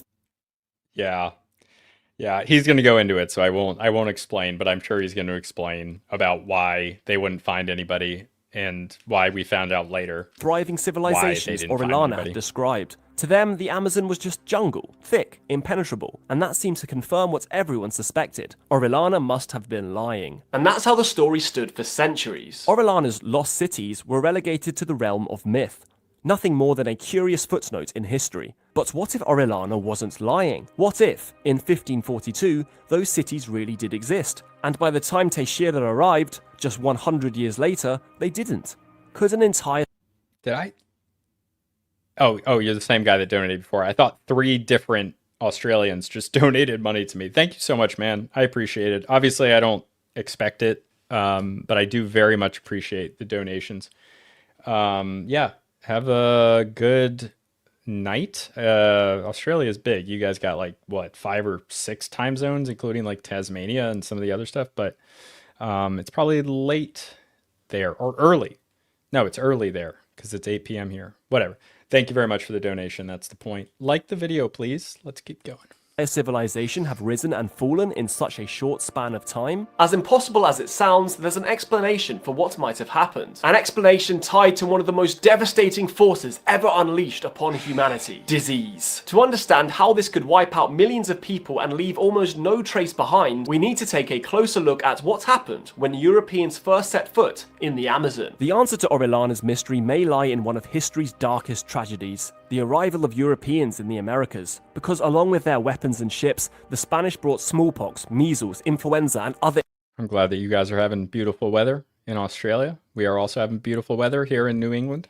Illnesses that swept through indigenous populations like wildfire, killing millions in the span of decades. These diseases were devastating for one simple reason: the people of the Amazon, and indeed all the Americas, had no immunity to them. These were illnesses that had evolved in Europe and Asia over centuries, where people had been exposed to domesticated animals, crowded cities, and frequent plagues. But for indigenous populations, they were entirely new, and the results were catastrophic. It's estimated that diseases brought by Europeans wiped out up to 90% of some indigenous populations. Yeah. So I think a lot of people think that this number is too high, but just if you look at history in Eurasia and Africa to a lesser extent, but in Europe and Asia, like there were epidemics all over time, like the bubonic plague, smallpox, like Justinian's plague, which might have been smallpox or whatever. There's all of these epidemics, all of those diseases. The people that survived, they built up immunity to this.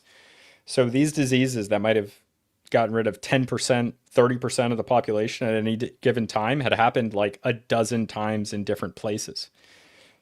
And then those diseases that all of these people carried then get released at the same time on a group of people. Like, what does that do? It doesn't decimate the population. Like, decimate, the literal definition of decimate is 1 out of 10 people lose their lives. It's like the inverse of decimate. It's like only 1 out of 10 people survived. And, you know, the estimate, it could be 80%, it could be 95%. Who really knows? It's impossible to know. But think about the destruction that would cause on a civilization. Like, you can't catch a break because it's not like it happens all at once and then you have to rebuild from there, which would have already been essentially impossible. It continues to happen for decades and centuries until like the immunity builds up. And it's not like you have to have direct contact with the Europeans that have those diseases. The animals get like they escape. Like DeSoto brought horses into the Mississippi River Valley. Pigs get released. Like, they have all these different kinds of animals. They get released, they spread into human populations, and then those human populations spread them to others. The animals spread out, they spread the diseases to others. So the majority of the people that died from these diseases, they never even saw a European. So they had no idea what was happening. But yes, that's what happened. It must have been insane. They must have, like, based on their understanding of the world, they must have just thought the world was ending. They'd been forsaken by their gods, and terrible, absolutely terrible, horrifying.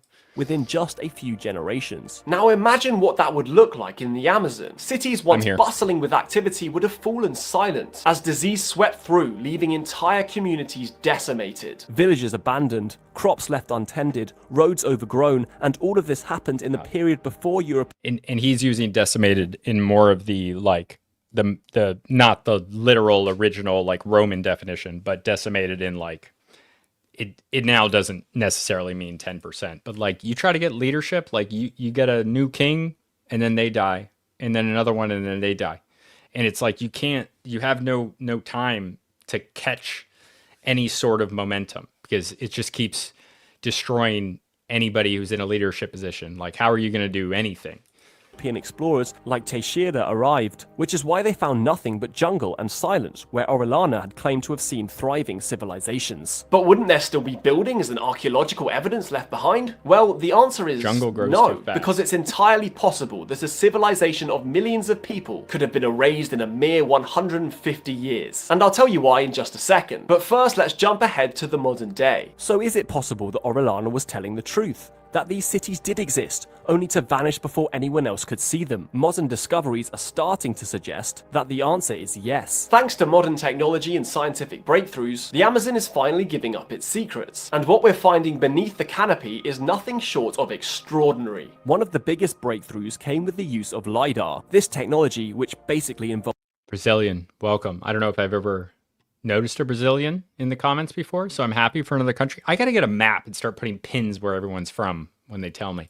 Of shooting lasers from aircraft allows scientists to see through the dense vegetation and map what lies beneath. And what they found is astonishing. Massive geometric earthworks, elaborate road networks, and evidence of settlements that could have housed tens, even hundreds of thousands of people. Yeah, I don't know if he's gonna go into specifics, but that image, this image right here, is also from that same site in Ecuador. I have a thread on Twitter about it, at ill_scholar on Twitter.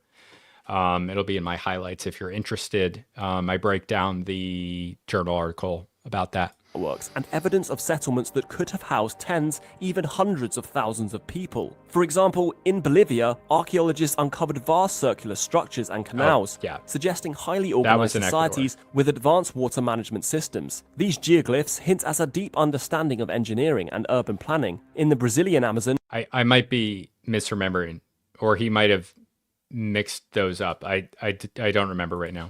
Researchers have found evidence of grid-like patterns, suggesting streets, plazas, and neighborhoods, all hidden beneath centuries of forest growth. And then there's the sheer scale of the discoveries. What we're talking about here isn't just a village or two. These are networks of settlements stretching across hundreds of miles, connected by roads that were likely used for trade and communication. These discoveries are forcing historians and archaeologists to rethink everything. Maybe the Amazon wasn't just a wilderness. Perhaps it was a complex, interconnected world, home to millions of people who found ways to live, farm, and build in one of the most challenging environments on Earth. But as incredible as these discoveries are, they also raise an even bigger question. How did these people manage to sustain such large populations without relying on traditional agriculture? So here we are, faced with evidence that millions of people in the Amazon may have built large, organized societies without relying on the kind of... Wait, I'm sorry. I'm going totally off topic because of the comments. Native Americans have Neanderthal DNA? Is that true? How does that happen? I gotta look more into genetics, man. What the heck? How is that possible? Well, I guess Asians have it too. Yeah, I know that Papuans have the highest Denisovan. Apparently there were Denisovans on Taiwan. They found a jaw recently, or half of a jaw, I guess. Large-scale agriculture that powered civilizations like the Aztecs and Egyptians. So how did they do it? How could they sustain such massive populations in a place with such poor soil and limited resources? To understand the challenge, you need to know a little about the Amazon soil. It's notoriously poor in nutrients, which is why farming as we know it has always been thought to be nearly impossible here. Don't take that as fact. I'll look into it later. I'll make a note of it, but she's saying that's not right. So I'll check, and if there's something there, I'll talk about it either here or on Twitter. Crops like maize or wheat would have struggled to grow on this land without constant fertilization. And yet the evidence shows that these ancient people thrived. Scattered across the Amazon, researchers have discovered patches of soil unlike anything else in the region. Known as terra preta, or black earth, this man-made soil is incredibly fertile, so much so that it's still used for farming today. It's rich in nutrients and packed with microscopic... Yeah, what's up, Vingle? I haven't done it in a while. Oh, we're getting an AI answer. Do have Neanderthal DNA? In fact, some studies suggest they have a higher proportion of Neanderthal DNA than Europeans. Don't Asians have a higher proportion of Neanderthal DNA than Europeans?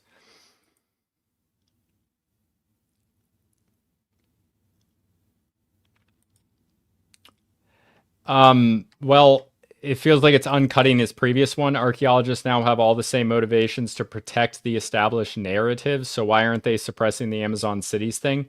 I think there's a difference when it's something like Clovis First. Like, nobody's... With Clovis First, the idea of protecting the Clovis First narrative, people were building entire careers on researching Clovis First. But with the Amazon rainforest thing, this is just a thing people believed. It's not like anyone was building their entire life's work about an idea that is contradicted by the Amazon cities. It's just that it was a thing that people believed. So I don't see it as the same thing because of that.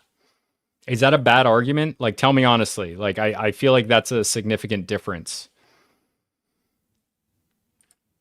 Parts of the Amazon being more artificial than we thought. Yeah, I think this is accepted now, the Terra Preta, that it's man-made. I haven't looked at it in a while, but I think it has like even pieces of pottery in it, of earthenware.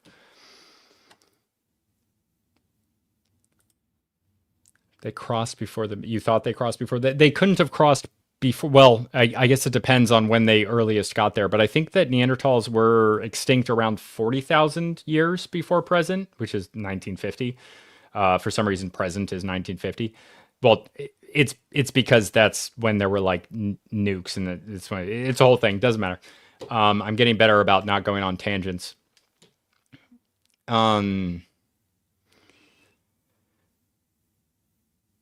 People think that because it was first discovered in Europeans, maybe. Yeah, maybe. But yeah, don't Asians, East Asians have a higher proportion of Neanderthal DNA?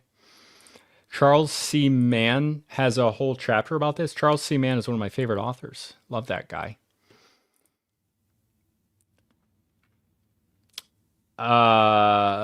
Surely there are archaeologists talking about the history of the Amazon who would have their... Well, Clovis applied to the Amazon as well, but Clovis was overturned. So at that point, it's kind of already done. I bet that if the Amazon cities were discovered earlier, it might, well, it still wouldn't contradict Clovis first, though, because the cities in the Amazon are later, the ones that are being found today. Yeah. Amazon DNA could suggest seafaring population of South America, legit or not. I heard of the Kelp Highway hypothesis. Sounds unlikely. Well, I think the Kelp Highway hypothesis is pretty good. That's done by Erlandson. And I think that the Kelp Highway hypothesis is now kind of the mainstream replacement for Clovis first, which there in the Kelp Highway hypothesis, which I've read, it doesn't, it doesn't say exactly when it would have happened, or even exactly when they would have came from, but there is some evidence of there being, I think, Australian Aboriginal DNA in South America, as well as Polynesian DNA, but that could be that the Polynesians went to South America, not that the South Americans were seafaring elsewhere. So I don't know about seafaring in South America. There is some archaeoastronomy stuff that's being done by a guy, an archaeologist from some Gulf state like Mississippi or Alabama, I don't remember which one, who's talking about connections between the Mayans and the Mississippian culture. He's getting his PhD later this year from that research. That's very interesting. I have an older video on my channel with him. Yeah, no, it was 40,000 years ago. I'm pretty sure about that. Yeah. Charcoal particles, suggesting it was created intentionally by ancient inhabitants to sustain agriculture on a massive scale. The existence of terra preta challenges I 100% do not know. The long-standing belief that the Amazon. Wait, what is Mongolian? Oh, Mongolian? I don't know. I would assume so because I think they're similar to Manchurians genetically.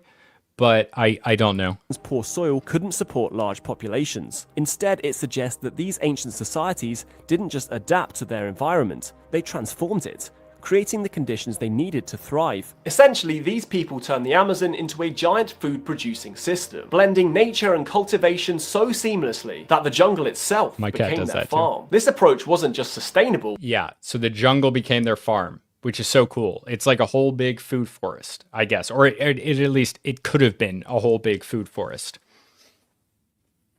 Magic dirt. Yeah, actually, it pretty much is magic dirt. Everyone who isn't African has Neanderthal. Yeah, so that's the thing. Basically, like, everybody outside of sub-Saharan Africa, so like North Africa, because of the geographical differences between North Africa and farther south, where you have the Sahara, kind of cuts everybody off.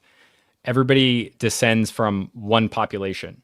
So like Europeans are more related to the oldest split is with Melanesians and Papuans and Aboriginal Australians. But like we're more, well, I say we, obviously not everybody in the comment section is European, but European, ethnically European people are closer to Aboriginal Australians than Aboriginal Australians are to sub-Saharan Africans, which I think is very cool.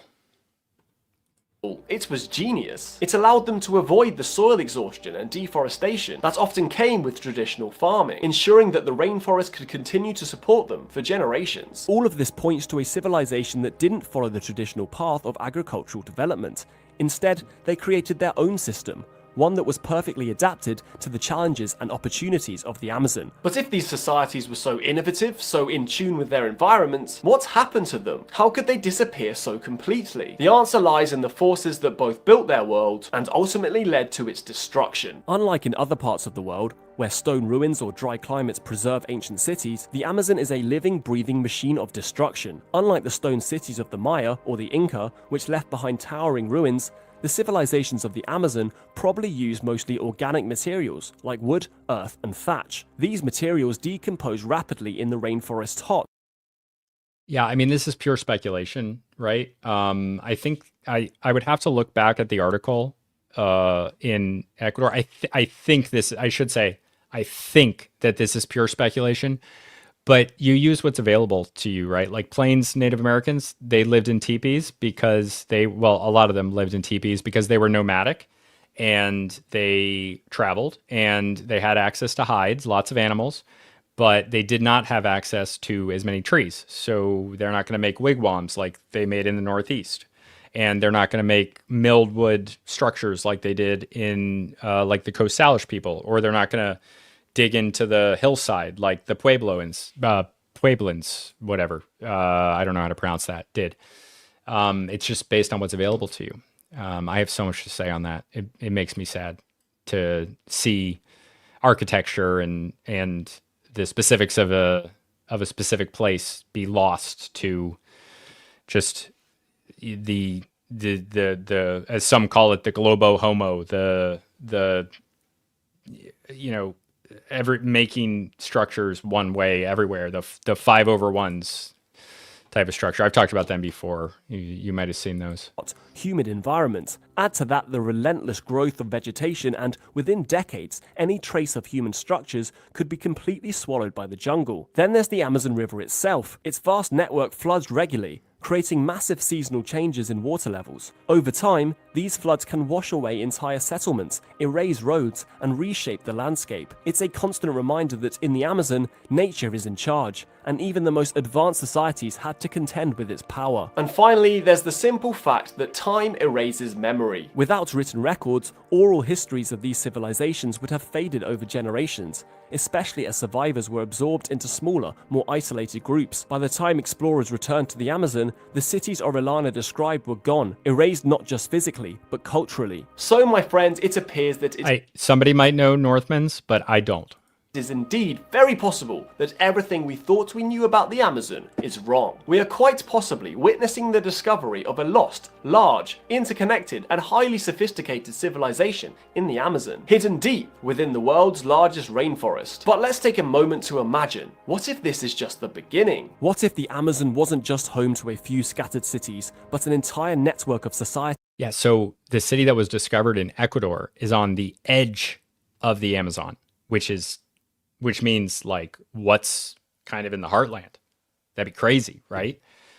Wow. I can't wait. Very excited. I might go watch The Lost City of Z after this, just because I love it. Stretching across the jungle like a vast web of human ingenuity. What if these people not only thrived here, but unlocked secrets of sustainability and coexistence with nature that we've completely forgotten? And what if buried... Yeah, that's right there. Like secrets of sustainability. And this is something that like is often kind of a stereotype of like, I don't want to say primitive, like it's kind of has a negative connotation, but these other civilizations, primitive is also like the wrong word, I guess. It's not only, it has a negative connotation, but like primitive applies like a relativity to something else. Like a larger civilization, like a hunter-gatherer tribe is generally, very generally, this is true, they live in a more sustainable way in the sense that the carrying capacity of the land, they're not mountaintop mining, they're not running out of their resources. They can continue to live the way that they are for thousands of years, whereas our civilization cannot do that. It just can't. It's not going to work. And I won't go into the details of that, but I hope that that's obvious, and that's not me trying to be political. That's just the truth. Yeah. And this isn't always true, but this is why I worry about saying it. Like they were in tune with nature. Like this is sometimes true. It's sometimes not. Like there were still some plains tribes that just killed way extra buffalo, like it's not like it was always true that they used everything from the animal. That's not always true, but it is more true in more cases. Please like the video if you haven't already. Go check down, see if that like button was clicked, and then click it if it wasn't clicked, or don't. I'm not your dad. 12,000 plus.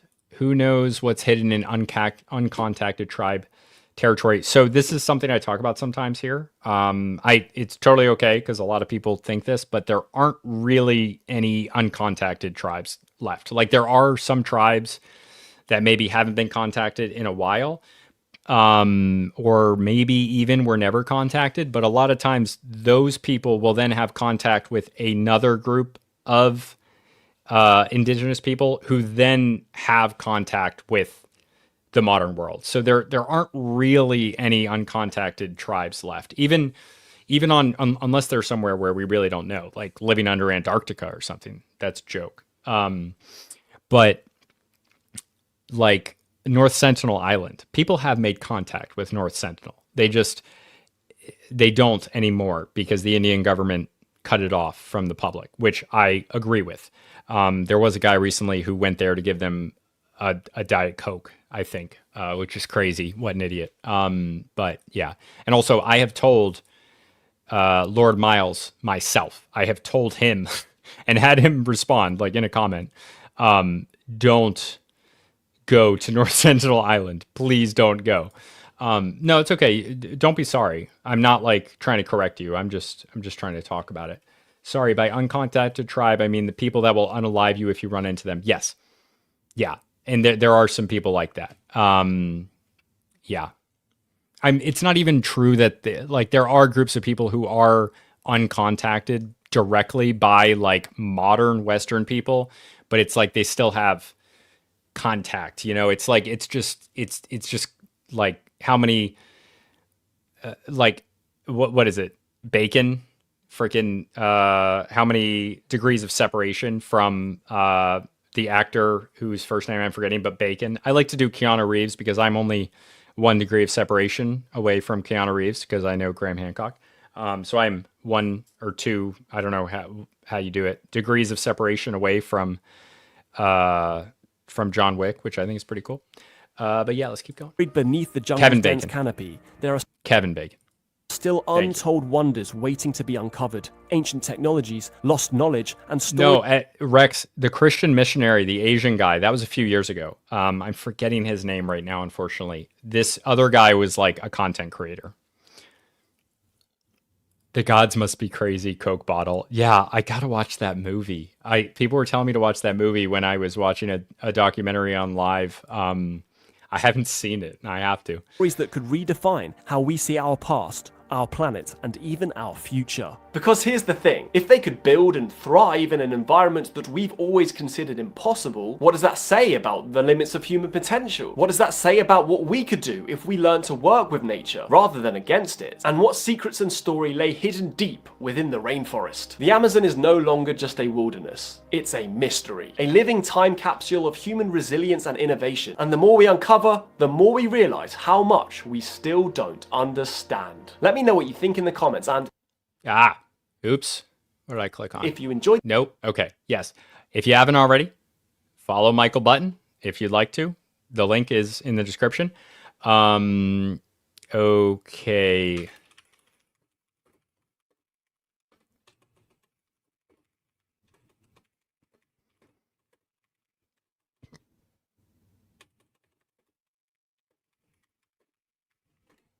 Cool. I am going to take a 5-minute break. Not even the link does not work for you. Thank you for telling me that.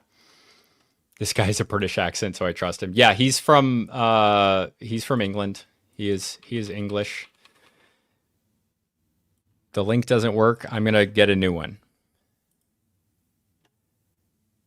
Okay, I updated it. That should work. I will be right back.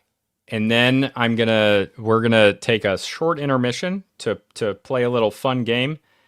Let me know when I come back. Let me know if the link works because I want it to work. I want people to go hang out. Yeah, no dancing crabs because it gets me freaking copyright grabbed, which sucks. But I can't do the dancing crabs anymore. That's usually what I do when I go to the bathroom. But give me 5 minutes. I'll be right back. Nope, it's not a crab rave game. We're gonna play EthnoGuessr. We're gonna play EthnoGuessr together, and then I'm gonna go in maybe 1 or 2 more Michael Button videos, and then we'll be done. But yeah, we'll go for a little bit more. But give me 5 minutes.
to put up what I was going to do before.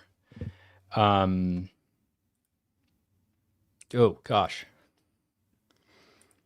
Have a good night, Philological Bell. Oh gosh, it's late in the UK. The link doesn't work for you still? Oh no, that was higher up. Does that link? The link works now. Sweet. You're gonna make me a video for this occasion? Yeah, if you could do that. No worry if you don't, but that'd be great. That'd be absolutely great. Let's do it. Let's get this up here. Let's get the freaking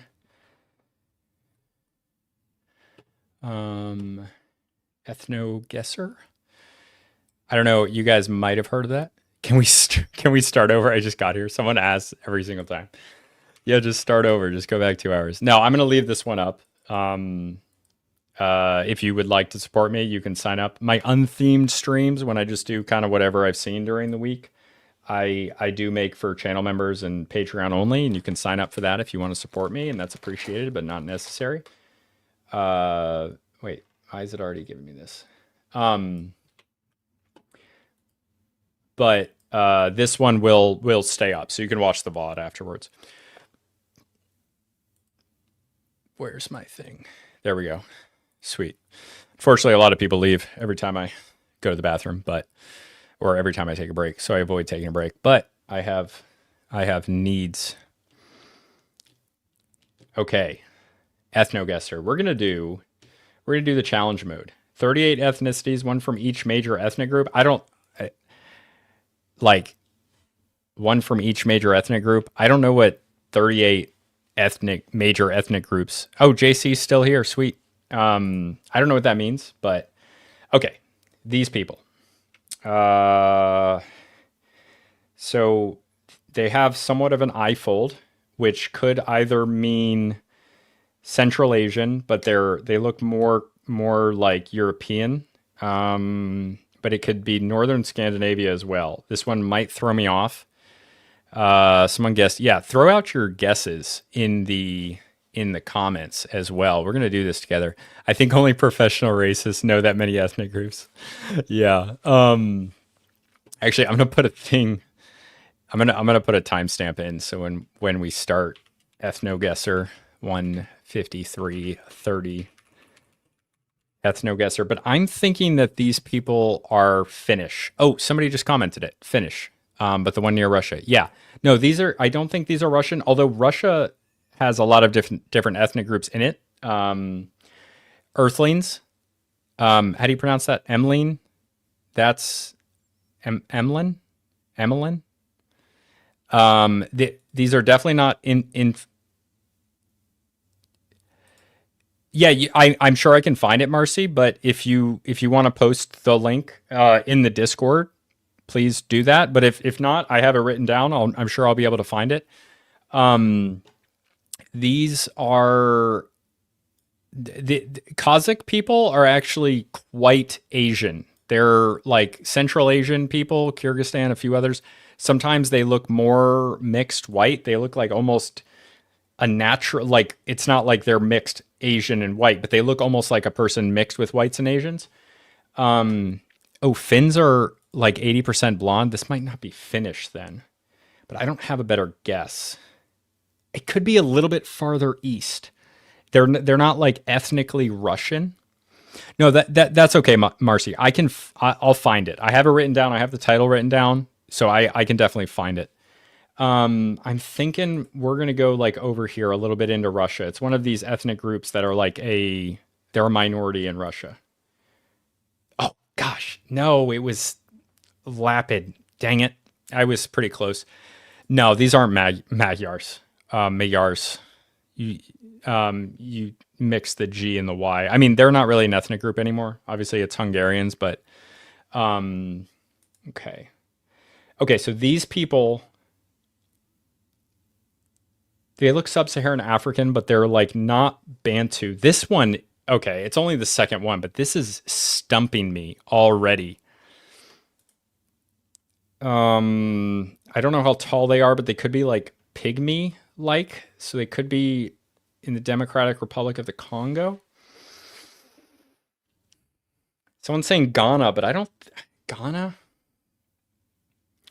could be like northern. Gosh, who are these people? The nose is not Bantu. The like Bantu have like a flatter nose, but it's also like not Chicagoan. I don't even know what that is. Zimbabwe. I feel like people are just naming African countries and they don't even know. They're gonna throw me off. Taiwanese. Come on, guys. Southeast England. What are you doing? What are you doing? Ivory Coast. Oh, I love it. Okay. Pygmy Congo. I'm thinking that could be it. Oh, Andamanese. They're from the Andaman Islands. Oh, man, that's a okay. Okay. So these people look Middle Eastern, but I'm thinking more Caucasus or Central Asia. Like I'm thinking like north of Georgia and Armenia. I fell for the classic blunder. I should have got the Andamanese. These aren't Roma. They're too pale. We're gonna go like up here. Like let's see. No, what is this? It developed when Huns and Magyars entered the area during the Middle Ages. Oh. Okay. I'm actually probably part of this ethnic group a little bit, not like very small part, because it's like I'm like a quarter Hungarian. But okay, so these people are some sort of like American continent. This game makes me uncomfortable. Yeah, anthropology can do that. It's all love here, though, you know.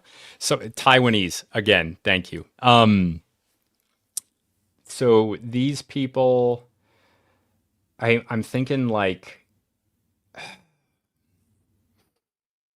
there. It's so hard to do. I actually think Bolivia might be a good guess. I think Bolivia might be a good guess. They're not Mongolia. This is definitely indigenous Americans. It's just about where they are, and it's very, very hard. Here we go. Sweet. So we're looking, these are like a southern ethnic group, Patagonian almost. Sweet. Okay. Not bad at all. Okay, these people, is the hair giving us any clues? Gosh, they kind of look like Chads. I'm thinking this is indigenous American, but it could also be like Polynesian islands. But I think I'm going to try to go Central America, not South America, but maybe South America. Actually, yeah, South America. We're going to hit like Southern Colombia. No. Hard. Okay. All right. This is hard. This is so hard. Oh, you were totally right. Wait, no, not the Andes. Maybe the Andes? Where are the Andes? Doesn't matter. Moving on.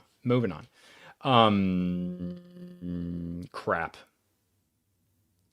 Dude, I don't know. I have literally no idea on this one. Philadelphia. Come on. These are Taiwan. In dish. Gosh, what? They're not Pakistani. They're not Bangladeshi. Dude, I don't know. I think. Okay, I'm thinking this is Pacific. I think that this is Melanesian mixed with some Austronesian, like some. Oh, it could be Madagascar. Vingo could be right. It could be Madagascar because Madagascar is a mix of Polynesian as well as Sub-Saharan African. The nose looks quite Bantu, but that could be developed somewhere else as well, with like kind of the flat nose.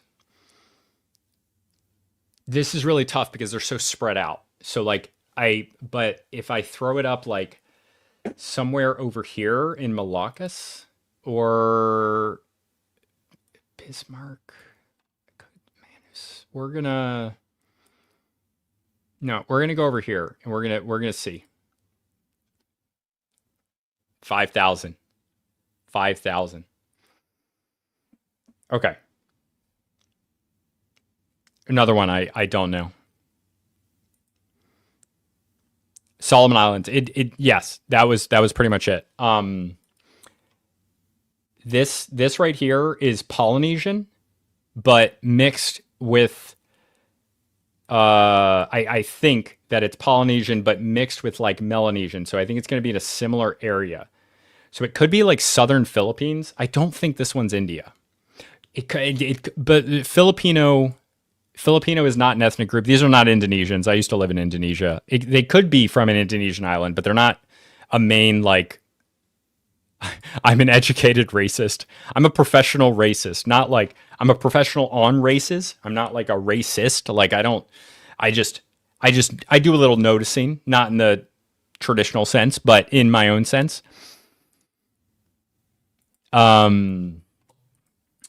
Yeah, but I'm thinking these are definitely like Pacific Islanders. It's just a matter of like where the specific mix is, but I'm not very confident, but I am going to go Southern Philippines, which literally right as I was saying that, somebody commented it. So that's perfect. Micronesian, obviously. The other one. Okay. This is like Aboriginal Australian or Melanesian on Papua New Guinea. But it could be off. It also could be Tasmanian, but I think the Tasmanians had curlier hair, and they're basically like all extinct now, unfortunately. But I'm thinking the woman and the man look so different for this one. That's crazy. I think I'm just wait a minute. We're gonna go. Where are those islands that are like north of Australia? We're just because these are not like desert Australians. These are like farther north. That we're gonna try that. No, they were south. I went north, but they're south. Okay. The nose. What are these people? Yeah, those weren't Tasmanians. Is this like French? It's like northern France. Blue eyes, blonde hair. Could just be German. Oh, Estonia. These could be Baltic. This could very much be Baltic, or it could be Russian. Let's see. No, I'm thinking Baltic. I'm gonna go in northern Latvia to hit it. I don't think these are Slavic. Oh, Norid. Norid? Okay. Pretty good. Almost there. Oh, I'm stumped. Again. I think I can figure it out if I think about it a little bit, but let's see. What clues do I have? Inuit is a good guess. Especially with yeah, Inuit. I think you guys are right. We're going to go up in I think Inuit is more over here. No, California. Yeah, that's the one of the things. It's so hard to do Indigenous Americas. Dang it. Yeah, this might be like Indigenous Americas. I think this is also Indigenous Americas, but like Athabascan. Someone said Plains Indians, but I think these might be Athabascan. They're more pale. You said yep. Are you saying yep to Athabascan, or are you saying yep to someone of the other comments? This is definitely a North American, Native American. It's just a matter of whether they're Plains or Athabascan or something else. Wow. Very noble faces. You know what I mean? Like these are, I don't know what makes me say that. I can't put my finger on it, but maybe it's because they're like long. I don't know. To Plains, but that you say it, I'm changing Athabascan. Okay, then I'm gonna go Athabascan. We're gonna go up here. Plains. No, they were Plains, but I still landed in the Plains. Yeah, thanks. I am a professional. Dakota Indian. Yeah, no, it was Plains. The Athabascans are like in this same area over here, but there's some overlap. Bullseye. Okay. This looks like Central Asian, could be Mongolian, but I think it's more like Manchurian.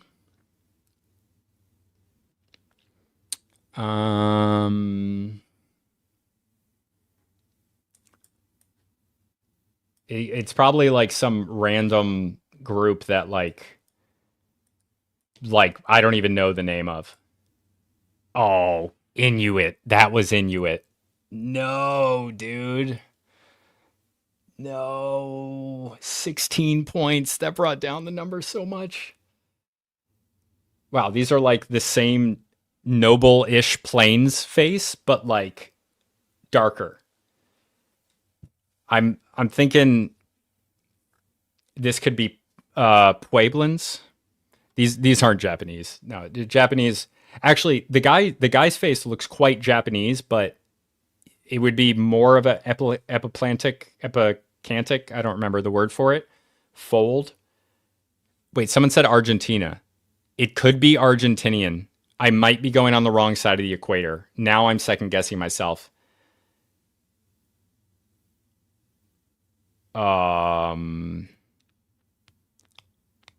Epicanthic fold. Thank you.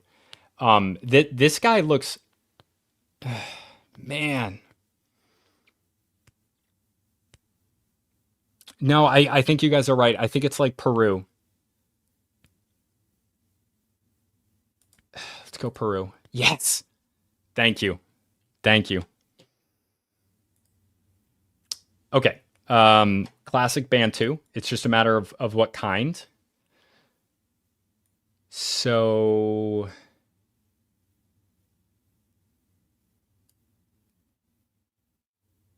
I'm thinking Ghana. Someone said Baltimore. Actually, that could be totally true. This could be the Gold Coast over here, and it could be like Nigeria or Ghana, Benin.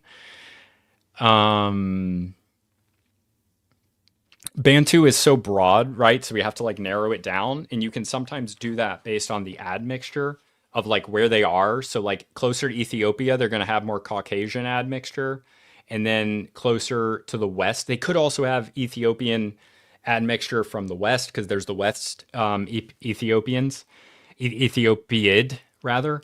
I don't know if that's like offensive now, but like that's the older way to say it, and I don't know if there's a newer one. But yeah, I think it's like Nigeria. It's somewhere over here. It could be like Cameroon. No, it was farther south. Central Bantuid. Okay, we're good. Botswana. You said Botswana. Where's Botswana? Why am I free? Yeah, there's where Botswana is. Wow, JC, you got it before I said it. What the heck? This could be Athabascan. And I'm just going to go for it. No! Oh! Should not have just gone for it. This looks more Baltic. It's not the Japanese. I'll tell you when it's the Japanese. These are Baltics, I think. Yeah, these have got to be Baltics. Or it could be Ireland, actually. This could be British Isles. This is very much peasant physiognomy. I can say it because it's about my people. I don't know if I want to go Baltic or Dutch, Polish. It could be all of these things. The Scottish guy is saying Scotland. So, like, check. You're just naming every country in Europe right now. Every country in, like, Northern Europe. Oh, gosh. I think it's Baltic. I'm going to nail it. Yes.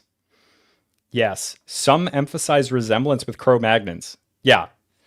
Freaking beef. So I think Dutch would have been pretty accurate, but yeah, bullseye on that one. Okay, this is like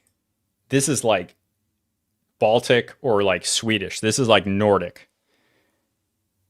That is a thick face. I know a guy from Minnesota who looks just like that dude, and he's like, he must be like Norwegian or Swedish ethnically. Obviously he's American, but this is Scandinavian. And so we're just going to throw it down here in southern Sweden. Yeah. Another bullseye. Whoa. Okay. So this is like, I want to say Japanese, but it's not. It's not Japanese.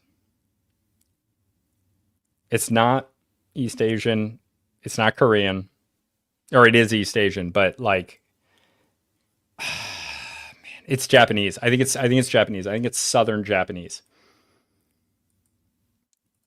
No. Oh, that was my next guess. It was like Manchurian up in the northern reaches.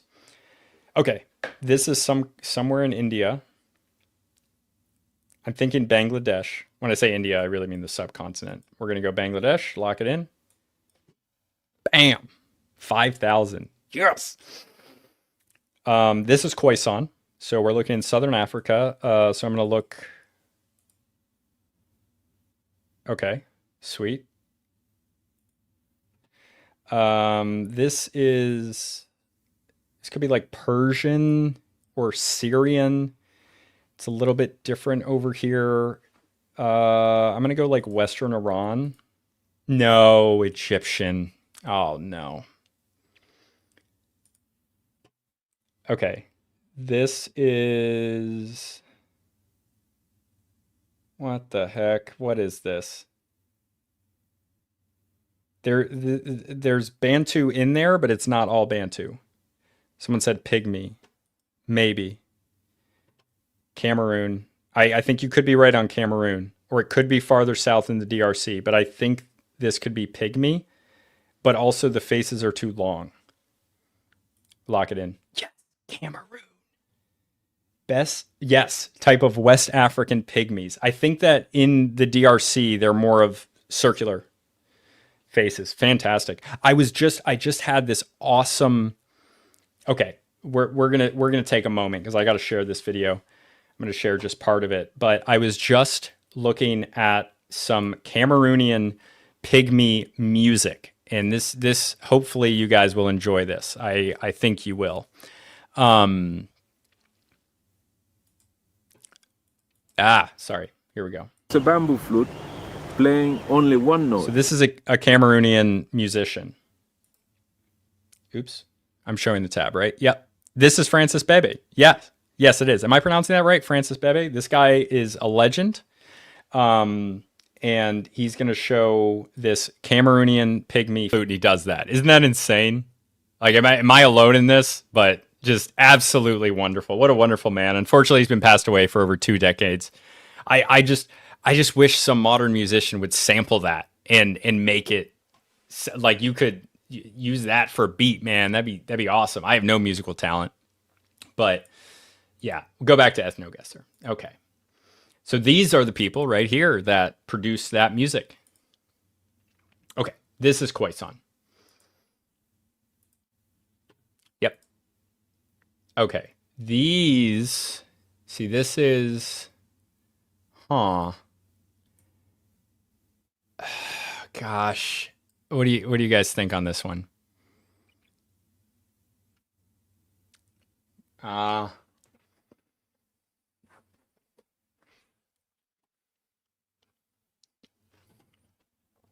You think Philippines? I don't know. Taiwan? Are these Ainu? Or Austronesian? Could be Indigenous American as well. This could be one that I get way off. I don't think it's Philippines, but there's so many ethnic groups in the Philippines. It is not the Japanese, JC. Come on, man. Let's see. Okay. We're gonna go to we're just no, that can't be it. It's not that. Malaysia. It could be Malaysia. We're just gonna go for it because I want to get it done with. No, it was freaking. Yeah. Okay. What the heck? Oh, these are Berbers. I'm a Zig. So we're gonna go to Morocco. Yeah.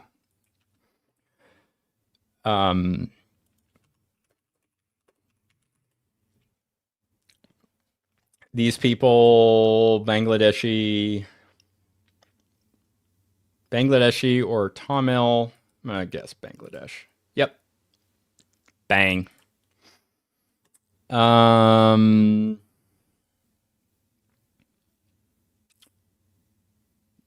Pueblo. These could be Pueblo. They could be Andes. Andes.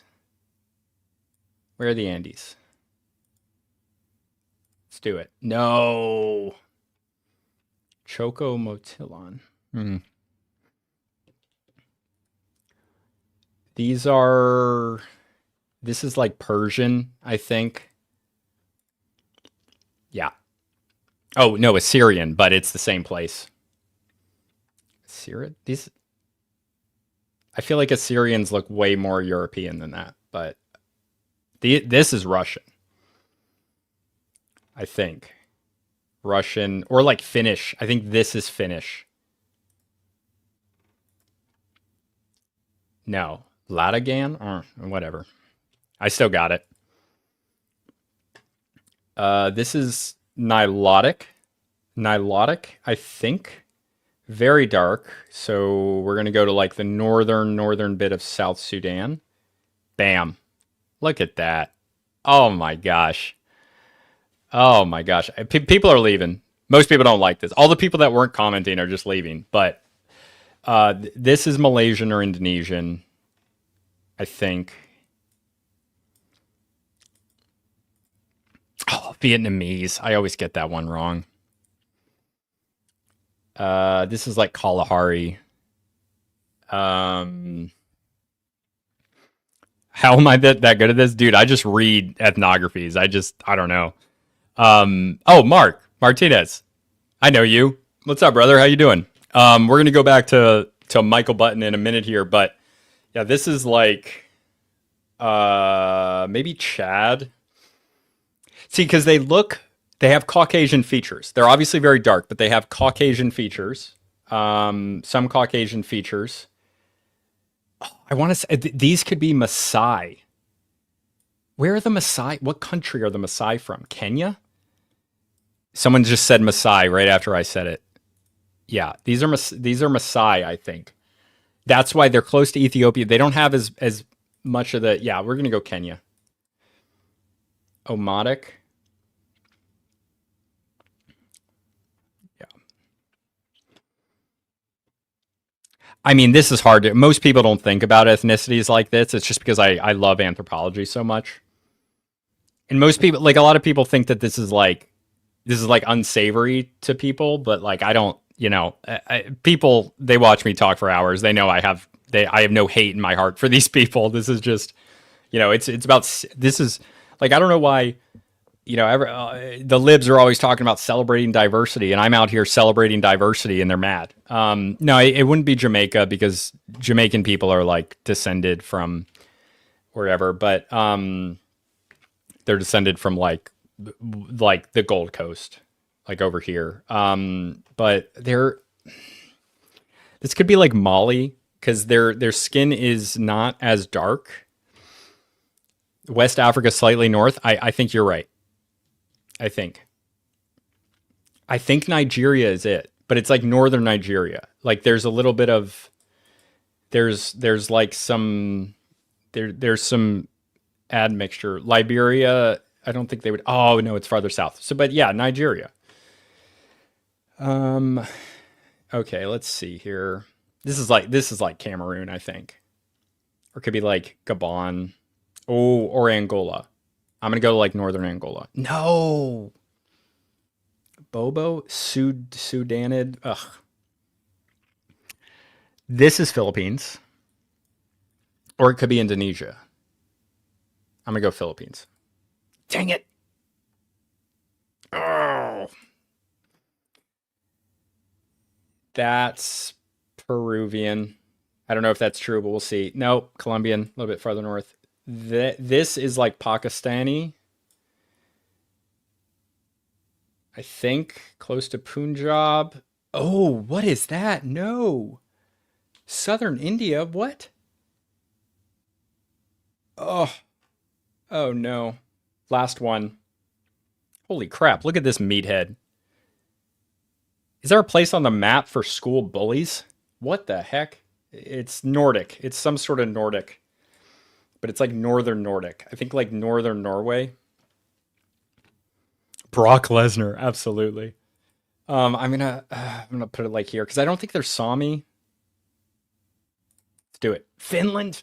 Oh, it was the finish. It was finally the finish. Okay. Okay, we're gonna get back to the topic at hand. We lost some people. That's okay. What a wonderful man this guy was. Oh, so cool. Okay. Okay, we're gonna look at some more. Okay, what do you guys, what do we want to watch? Why Gobekli Tepe will be called civilization. We're probably not the first civilization. Here's why. Civilizations all follow the same pattern. I think that might be my vote. Oh, these are like the same video. Almost. Well, there's probably different content in them, but. Or Gunang Padang. What do you guys think? What do you guys want to watch? I'll pick one. Probably just the first person to say what they want. Or I can just grab one. I don't know why I'm asking. I don't think people really care. I gotta eat. I'm gonna eat one Oreo and then I'm gonna pick it. Orbs.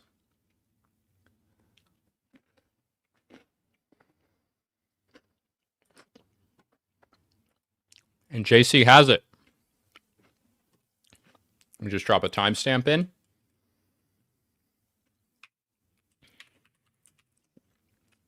To 2620. All right. What if we're not the first human civilization?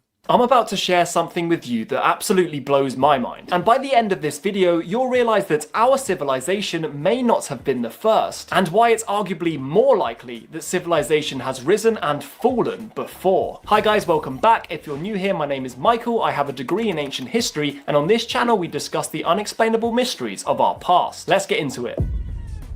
According to the current accepted view of history, civilization began at roughly 4000 BCE, when societies such as ancient Sumer arose. Everything, every history textbook you've ever read, every story you've ever heard, comes from the 6000 years since then. This is known as recorded history. However, what many people don't It works, but no one's in it. So if you want to chat, come to YouTube, please. realize is just how huge the bits before this, known as prehistory, is. The mainstream view is that prehistoric humans lived a subsistence lifestyle, in small groups hunting and gathering. Intelligent, yes, but not forming large complex societies or building cities. But what we do know is that the first anatomically modern humans, identical to you and me, date back to at least 315,000 years ago, and could go back much further. This means that the vast majority of human history falls into this prehistory bucket, or in other words, at least 98.5% of our time on Earth is prehistory. The entirety of human civilization is just the most recent 1.5% of our story. So why did it take so long for civilization to emerge? Well, the idea is that civilization flourished when conditions got warmer out of the last ice age, leading to agriculture, writing, cities, and so on. This is a very, very good argument, because I'm assuming it's based on there being multiple interglacial periods and also us being anatomically modern for over 300,000 years. So maybe we had another civilization during the interglacial periods of the past.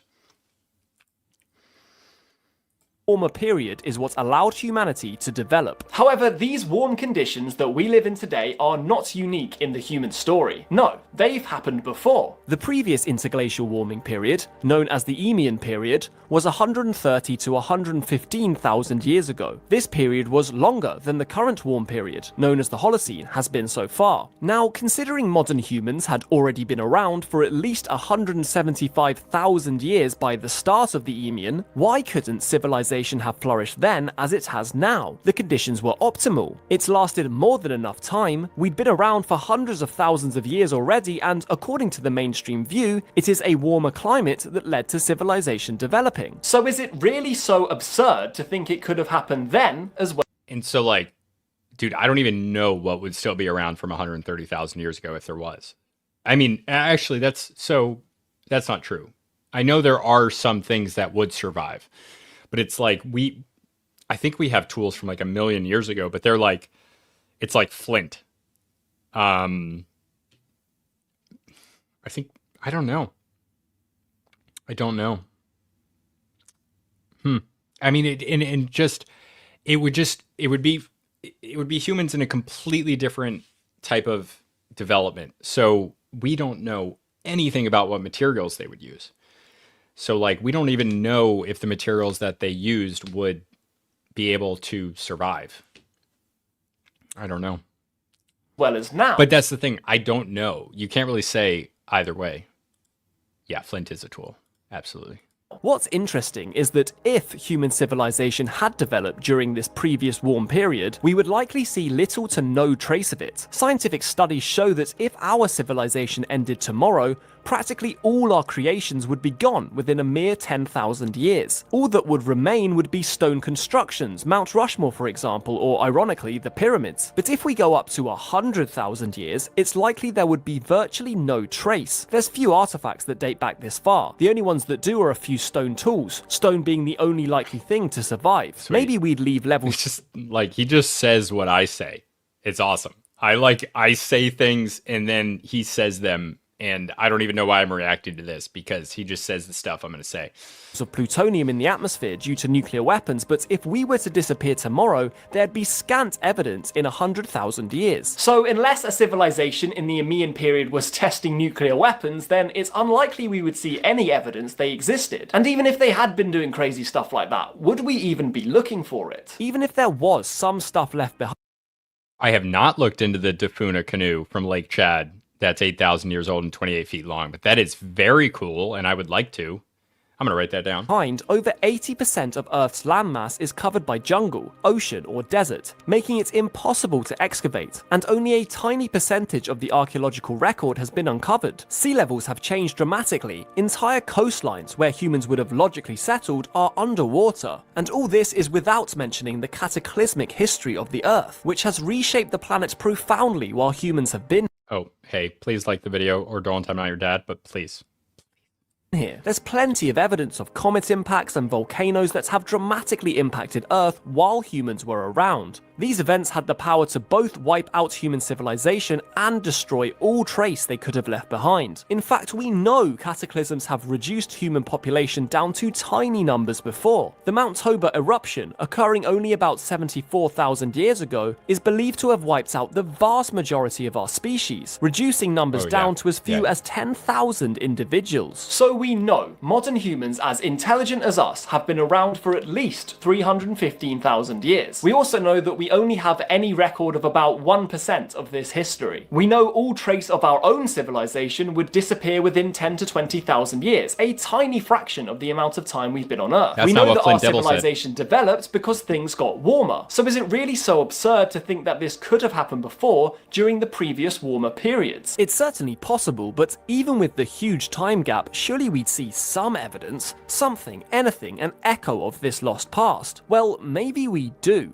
In cultures across the entire world, we see myths that speak of earlier golden periods that were destroyed by cataclysms, leaving a few survivors to start over again. We see unexplainable ancient stone construction, Longu caves, Pumapunku, Sachehuman, even the pyramids, and many others. Sites also baffling that mainstream archaeology often just shrugs. We see ridiculously old dates that don't fit the timeline, like Gobekli Tepe, so old yet so sophisticated it doesn't make sense. We see king lists like those of ancient Sumer and Egypt, stretching way back into prehistory, records of times and rulers that are dismissed as myth, but maybe not. Maybe these are echoes of a forgotten past. What if civilization isn't a straight line? What if it's cyclical? What if, like a seasonal flower, it blooms when the climate allows, then dies for a while, before coming back when the conditions are right? Doesn't this make arguably more sense than nothing of note happening for 99% of our history, and then everything happening in the most recent 1%? Maybe civilization and the human story isn't linear. We all suffer from recency bias. We assume that what we see now is normal, but we live in an abnormal time. It's warm, and it has been for 12,000 years. But that's not the historical norm. The norm is cold, cataclysm, and collapse. If, and it's a major if, but if human civilization rose and fell before in our distant past, then our whole perspective needs to change. It shows that we are super vulnerable as a civilization, and once we realize it may have happened before, we can start preparing for when it will happen again. Because it's when, not if. The Earth has always been shaped by catastrophe, and it's only a matter of time. This is a huge argument. Like catastrophism versus what's the other one? Or it's not. Crap. Somebody help me in the comments. Catastrophism versus like things staying stable. But like, you know, I generally don't like to adhere myself to some sort of theory because I think they all have their own, you know, benefits. They all gradualism and catastrophism. I think that's right. I generally don't like to think in this way of like applying some sort of like overarching theory to everything because I think it creates blind spots. But it's like I forget what I was saying. I'm sorry. Bear with me. No, I lost it. I totally lost it. I'm just gonna go back like 10 seconds. It's hard to do this for like 3 hours. 4. We can start preparing for when it will happen again, because it's when, not if. The Earth has always been shaped by right. Catastrophism versus gradualism. But I generally like catastrophism just makes sense. And there's still a lot of leftover gradualists where they're not really paying attention to the things that have happened in history that have like things are not stable. There's no such thing as like a real long term as like on a human civilization or really a human species time scale. It just doesn't it tens of thousands of years everything changes. The Sahara goes green, the ice sheets go down into, you know, like southern Denmark and northern Germany. I have some injuries from the military, nothing combat related, but I shouldn't even say it like that because it makes it sound worse than it is, but I have a lot of like back nerve damage, a bunch of stuff. Catastrophe, and it's only a matter of time. Even without a cataclysmic event, unfortunately for us, our warm period, the Holocene, is overdue to end. We're already overdue to plunge back into glacial conditions. What we should really be scared of is not global warming, although we should definitely try and clean up our act, but global cooling is the real threat. Even in recorded history, we can see how the warmer times led to great prosperity and innovation. The medieval warm period allowed for longer growing seasons, agricultural surpluses, and population growth, which in turn supported cultural achievements, like the building of Gothic cathedrals and the rise of universities. Trade expanded, cities flourished, and societies had the resources to invest in art, philosophy, and technology. In contrast, colder periods were often disastrous. The Little Ice Age brought shorter growing seasons, failed harvests, and famine. Europe was struck by the Great Famine of 1315, during which millions starved due to relentless. This is the Little Ice Age that happened. Yeah, there's a lot of historical stuff on this. I can't even go into it because there's like books written about just this topic. There'd be no point for me to just give a short thing on it, but this is a thing. It goes a few degrees colder and we're screwed. And 2 degrees warmer and certain places are screwed. They change. But if it's like, but 2 degrees colder is pretty much always worse. We should always be scared of cow farts, though. Yeah. Cold. Societal unrest grew, economies shrank, and in many regions, innovation stalled. Cold, harsh climates didn't just make life harder, they made civilization more fragile, and this was so minor compared to a glacial period. It's terrifying that our warm period is overdue to end, and who knows how we'd cope with this if it happened in the next few decades. But is it really so crazy to think that previous warm periods also contained civilizations? I want to hear what you guys think. Let me know in the comments if I've missed anything or if I'm just being an idiot, because I find this a fascinating thought experiment, and I hope you do too. If you enjoyed this video, please consider giving it a like or subscribing. It's just, you know, it's speculation, but speculation is fun, and we have the right to speculate. Flint Dibble. I I want to do the civilizations follow the same pattern one. I'm being an idiot? How am I being an idiot?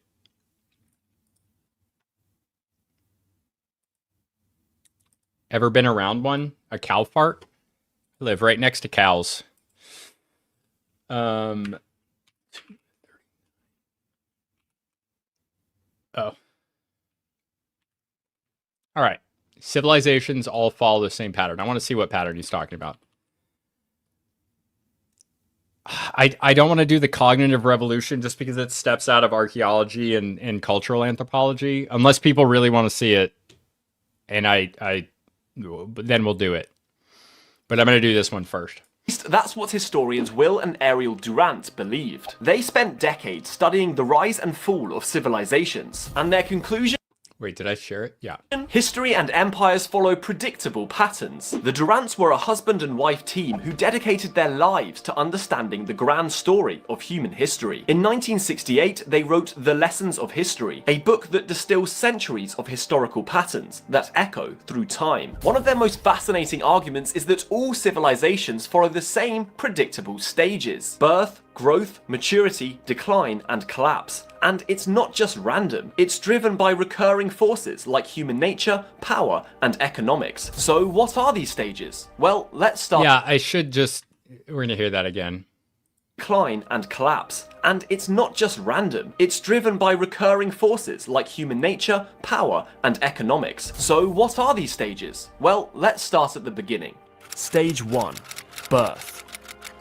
Every civilization begins in struggle. Will and Ariel Durant argue that civilizations are born out of necessity, often in times of chaos or scarcity. It is during these moments that people innovate, unite, and create the foundations of what will eventually become great societies.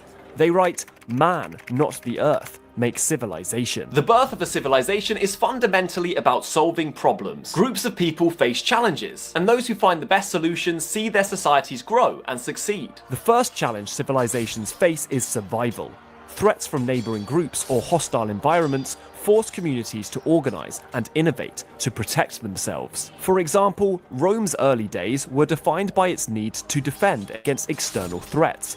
I mean, they were just stealing women from around them. I feel like you got some external threats when you do that, but... After overthrowing the Etruscan kings in 509 BCE, Rome was surrounded... It's not defending yourself. ...by warring tribes like the Sabines and Gauls. To survive, early Roman society was built on the principle of mos maiorum, the customs of the ancestors, emphasizing duty and resilience. Facing repeated attacks, the Romans developed their famously disciplined legions and eventually established the republican system of government.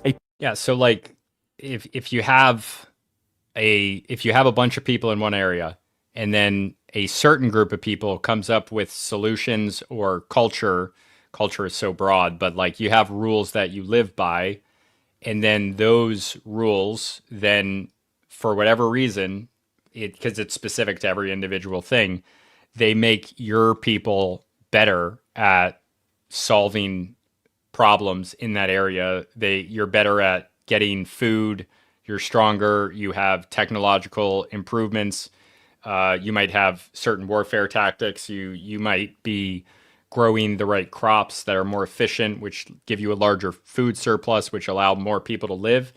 Like that's then going to form a new culture, and that's going to be the foundation of your civilization. That makes sense to me. Political system designed to unify the city-state. These solutions turned Rome into a resilient, disciplined, and adaptable society. The primal need for survival drives early civilizations to innovate and organize, creating the stability needed for growth. Civilizations must also overcome environmental challenges to sustain themselves. This often involves finding innovative ways to manage land, water, and resources. For instance, the Mesopotamians settled in the fertile but unpredictable region between the Tigris and Euphrates.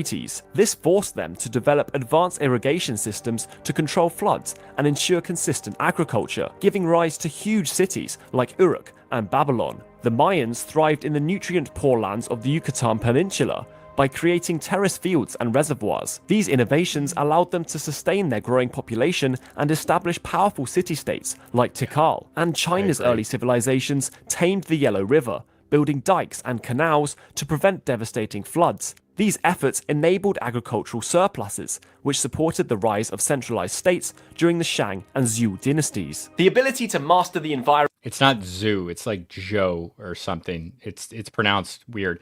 Wait, does anybody have linguistics background here? Because what I want to know is why phonetically, and I think they're different language families, but Japanese is so good at phonetically being written in Latin script, like the script that we use in English.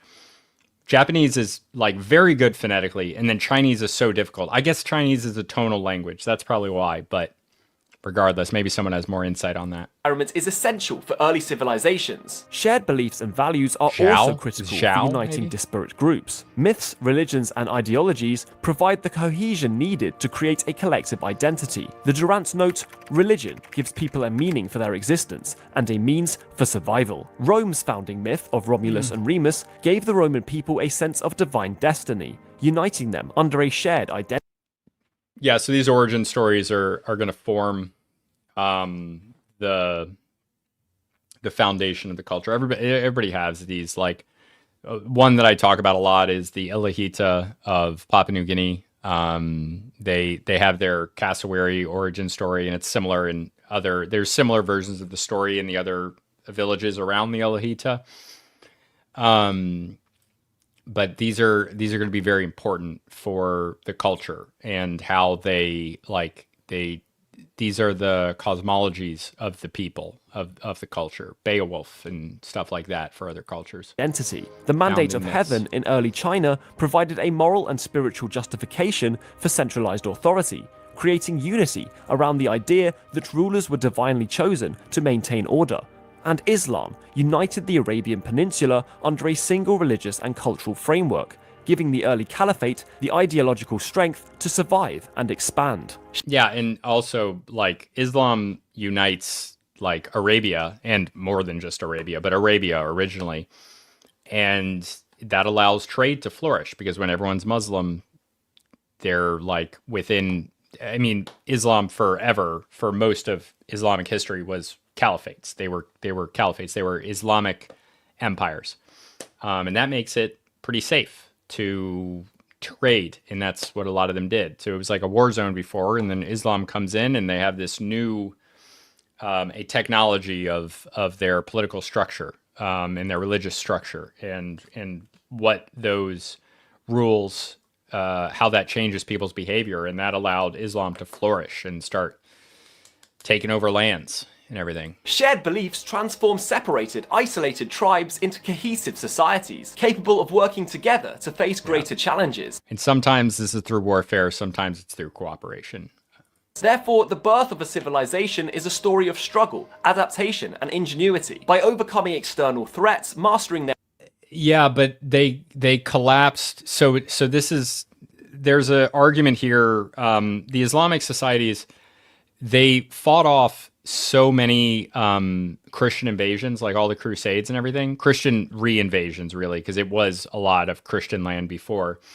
But they were able to do that with cavalry, with horse warriors. But the 1800s made that pretty obsolete. It's the same thing that happened in the American plains.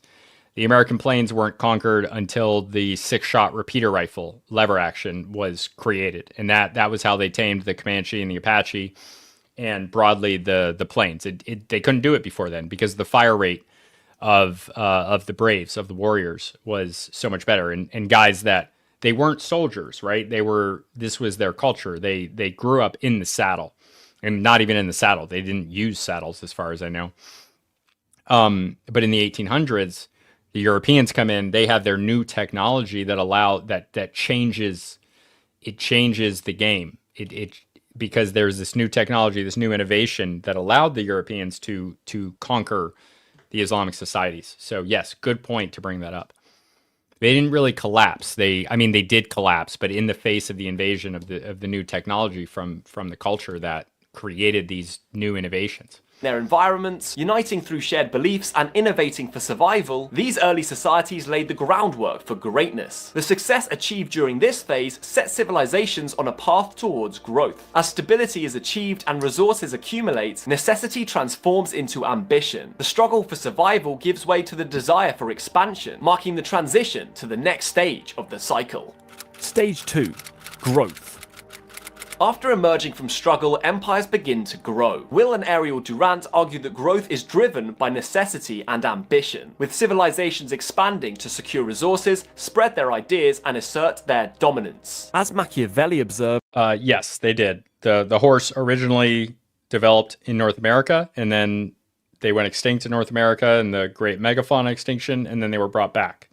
But the freaking Plains Indians, they adopted it into their culture extraordinarily quickly, like a couple generations. And most of those people didn't even meet Europeans. The horses were just wild. And then the Native Americans who found the horses and used them the best then took everyone else over. It was crazy.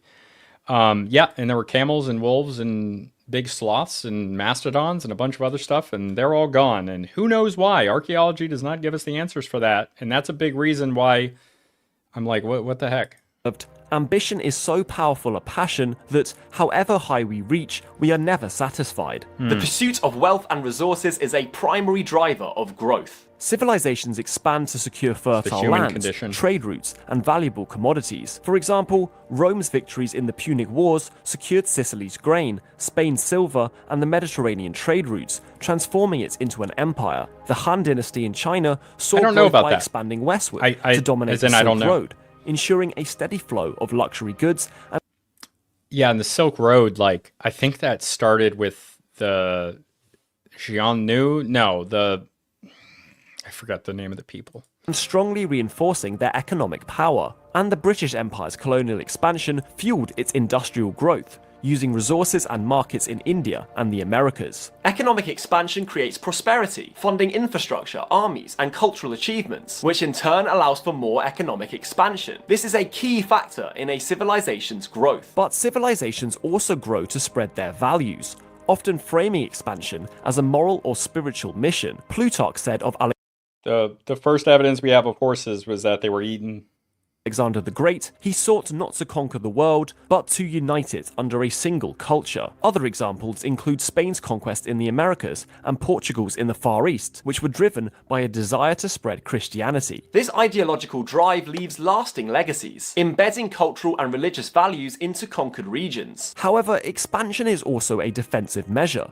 Civilizations grow to protect themselves and secure key territories. Rome expanded into Gaul and Britain to neutralize threats from hostile tribes and secure defensible borders. The Ottoman conquest of Constantinople gave them control over the Bosphorus Strait and global trade routes. And the United States expanded westward to secure land and eliminate Native American and European rivals. Strategic growth ensures... So just on the whole video, like anything that's like applying a simple system broadly to all civilizations rather, is kind of iffy to me. So I don't know, but this is a good regular framework. It's just, it might not apply everywhere, but like in general, it's very broad, so it's pretty good. Survival and dominance. However, overextension can strain resources and stability, a little prelude for later stages of civilizations, which I'll cover towards the end of the video. The final reason civilizations grow is to leave a lasting legacy. As historian Edward Gibbon noted, the lust of dominion is a natural passion. For example, the Egyptian New Kingdom expanded to glorify pharaohs like Ramesses II. Napoleon and Julius Caesar's campaigns were at least partially fought to emulate their hero, Alexander the Great, and place their names in the history books alongside his. This quest for prestige may be selfish and egotistical, but it often drives rapid growth for a society, Humans need motives, and this works better than most. Thus, a civilization's growth is fueled by economic, ideological, strategic, and prestige-driven motives, often all overlapping. Yet, as Will and Ariel Durant caution, growth is checked by the limits of resources and the burdens of inertia. Civilizations grow because they must, but in doing so, they often sow the seeds of future challenges. The next phase, maturity, is where these tensions begin to emerge. Stage 3. Maturity. As a civilization reaches maturity, it stands at the peak of its power, wealth, and cultural influence. Will and Ariel Durant describe this stage as the culmination of a civilization's growth, a period of stability and splendor where its achievements define its legacy. But it's also a precarious phase, as the forces that built the civilization begin to strain under their own weight. Cicero. Yeah, so this is like we were talking about Islamic caliphates before. When a culture, a civilization grows under certain conditions, they grow under certain conditions that at the time allowed them to be successful. Then they become mature. And now the civilization has these traits. It's very difficult then to change that civilization when it's matured with those traits in it. They're ingrained in the culture so deeply. It's very difficult for them to change. But the physical and the human environment is always changing. So there is always going to, with the case of the Islamic caliphates, the physical environment, the human environment changes because outside forces got new technology, which changed the way that others were interacting with them. Same with the Chinese. It's like, and then you can't pivot. Like, it's just very hard to pivot because the culture is ingrained and it worked for the situation originally, but now you're in a different situation because others have also changed, and that creates the destruction. Warned of this fragile balance, writing, "The arrogance of officialdom should be tempered and controlled, and this must be done by the people if it is not to be done by the system itself." With their borders secure, civilizations focus on governance and infrastructure to manage their vast territories and populations. Rome, during the Pax Romana, built roads, aqueducts, and administrative systems that unified its sprawling empire, enabling trade and stability. The Han dynasty centralized power through a Confucian bureaucracy, creating one of the most efficient and stable governments in history. The British Empire established trade routes across the globe, allowing them to move goods and people at record speeds and supercharge their economy and power. Maturity is also... And for some reason, it doesn't get talked about as much, but the bureaucracy of the British Empire was incredible. And their system of leadership that was... They really used local rulers quite a lot. They had a very hands-off leadership style. They used indigenous forms of leadership so that it was easier for them to rule. They didn't try to impose too much of their own rules. Like, obviously you can't burn widows, but people tend to know that story. But they were willing to keep the local people in power who know how to keep. They keep the local rulers in power who know how to keep the people in line, basically, so that that's easier for them to rule. And it's just a system of incentives where now they're the sovereign over those other people. They get the benefits without all the work, and it creates a very efficient system to extract value. A time of cultural achievement. Civilizations at their height produce art, literature, and innovations that define their legacy. The mature civilization seeks to immortalize itself through culture. Roman poets like Virgil and architects like Vitruvius created works that became enduring symbols of Roman identity. The Ming dynasty in China is remembered for its exquisite porcelain, literature, and architectural marvels like the Forbidden City. This cultural flourishing reinforces the civilization's sense of identity and purpose. However, it's also a tactic that civilizations use to project their dominance, both to assert their superiority and to deter rivals. This is often a combination of military strength, economic influence, dominance and symbolic power. The Colosseum in Rome symbolized Roman engineering and cultural dominance, showcasing its ability to entertain and control the masses. The British Empire's global reach during the Victorian era was accompanied by the spread of English culture and industry, cementing its status as a world power. The Mughal Empire's construction of the Taj Mahal reflected both its wealth and ambition to leave an enduring symbol of greatness. Projecting dominance solidifies a civilization's status as a major power. However, despite the achievements of maturity, civilizations often face growing inequality and internal divisions. The wealth generated by their success becomes increasingly concentrated, leading to social unrest.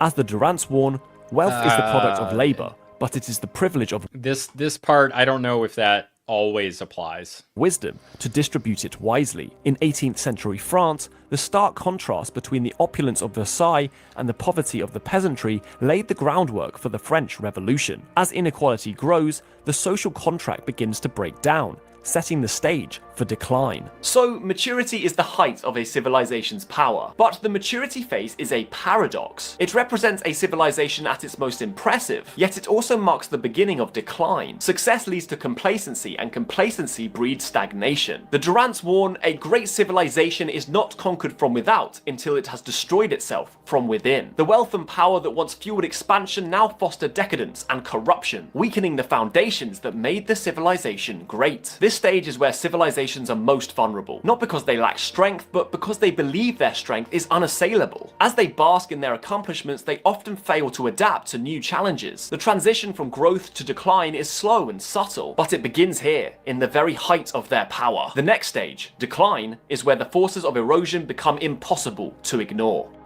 Stage 4. Decline.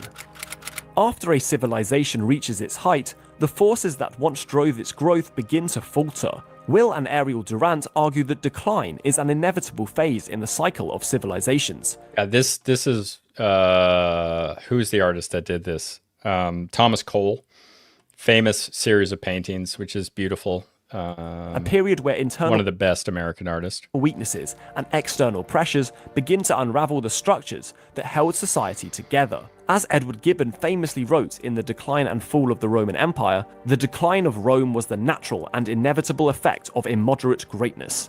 In other words, success sows the seeds of decay. One of the first signs of decline is economic stagnation. Civilizations struggle to sustain the wealth and resources needed to support their vast systems. In late Rome, heavy taxation, rampant inflation, and over-reliance on slave labor eroded the economy. The diminishing returns from territorial expansion left the empire financially strained. The late Ming dynasty suffered from declining agricultural productivity and a silver shortage, disrupting trade and creating widespread hardship. As resources dwindle and inequality grows, the economic engine that once drove a civilization begins to stall, undermining its... See, with the Ming, it's like the Ming fell and then the Qing come, and they were like, it's like the same civilization though. It's still Chinese civilization. The Qing were Manchurian, but the civilization was still Chinese, and they changed a little bit between dynasties, but it's still the same civilization. Have a good night, Vingle. I know it's late for you. Stability. Decline Very is late. also marked by political decay. Governance becomes inefficient, leaders prioritize self-interest, and the systems that once ensured order crumble under their own weight. As Cicero lamented of Rome, the budget should be balanced, the treasury refilled, lest Rome fall. Oh gosh, that feels hard for me to listen to as an American. Alas, his warning was not heeded, and in Rome, the frequent assassinations of emperors during the crisis of the 3rd century reflected the empire's political instability and inability to maintain effective leadership. Inefficiency and corruption erode trust in institutions, weakening the social fabric that holds civilizations together. Thus, growing inequality and poor governance lead to social unrest. As the gaps between elites and the population widens, unity gives way to division and conflicts. The Durant notes, the concentration of wealth is natural and inevitable, and is periodically alleviated by violent or peaceable redistribution. When social cohesion unravels, the unity that once... Yeah, there's lots of systems in like indigenous cultures, and I know that's indigenous is like such a weird thing to say because everyone's indigenous to somewhere, but regardless of what modern woke people will tell you, but like there's often systems of redistribution that are just inherently built into the culture to fix stuff like this, like a potluck. A potluck, which is a English word, comes from a potlatch, which is a ceremony that Coast Salish people have. Coast Salish being in the Pacific Northwest of what's now Washington State. And Jubilees. Yes, Ben, Jubilees. Absolutely. Forgiving of debt. This is like a redistribution type thing. But the potlatch is from like British Columbia, modern British Columbia and Canada and Washington State.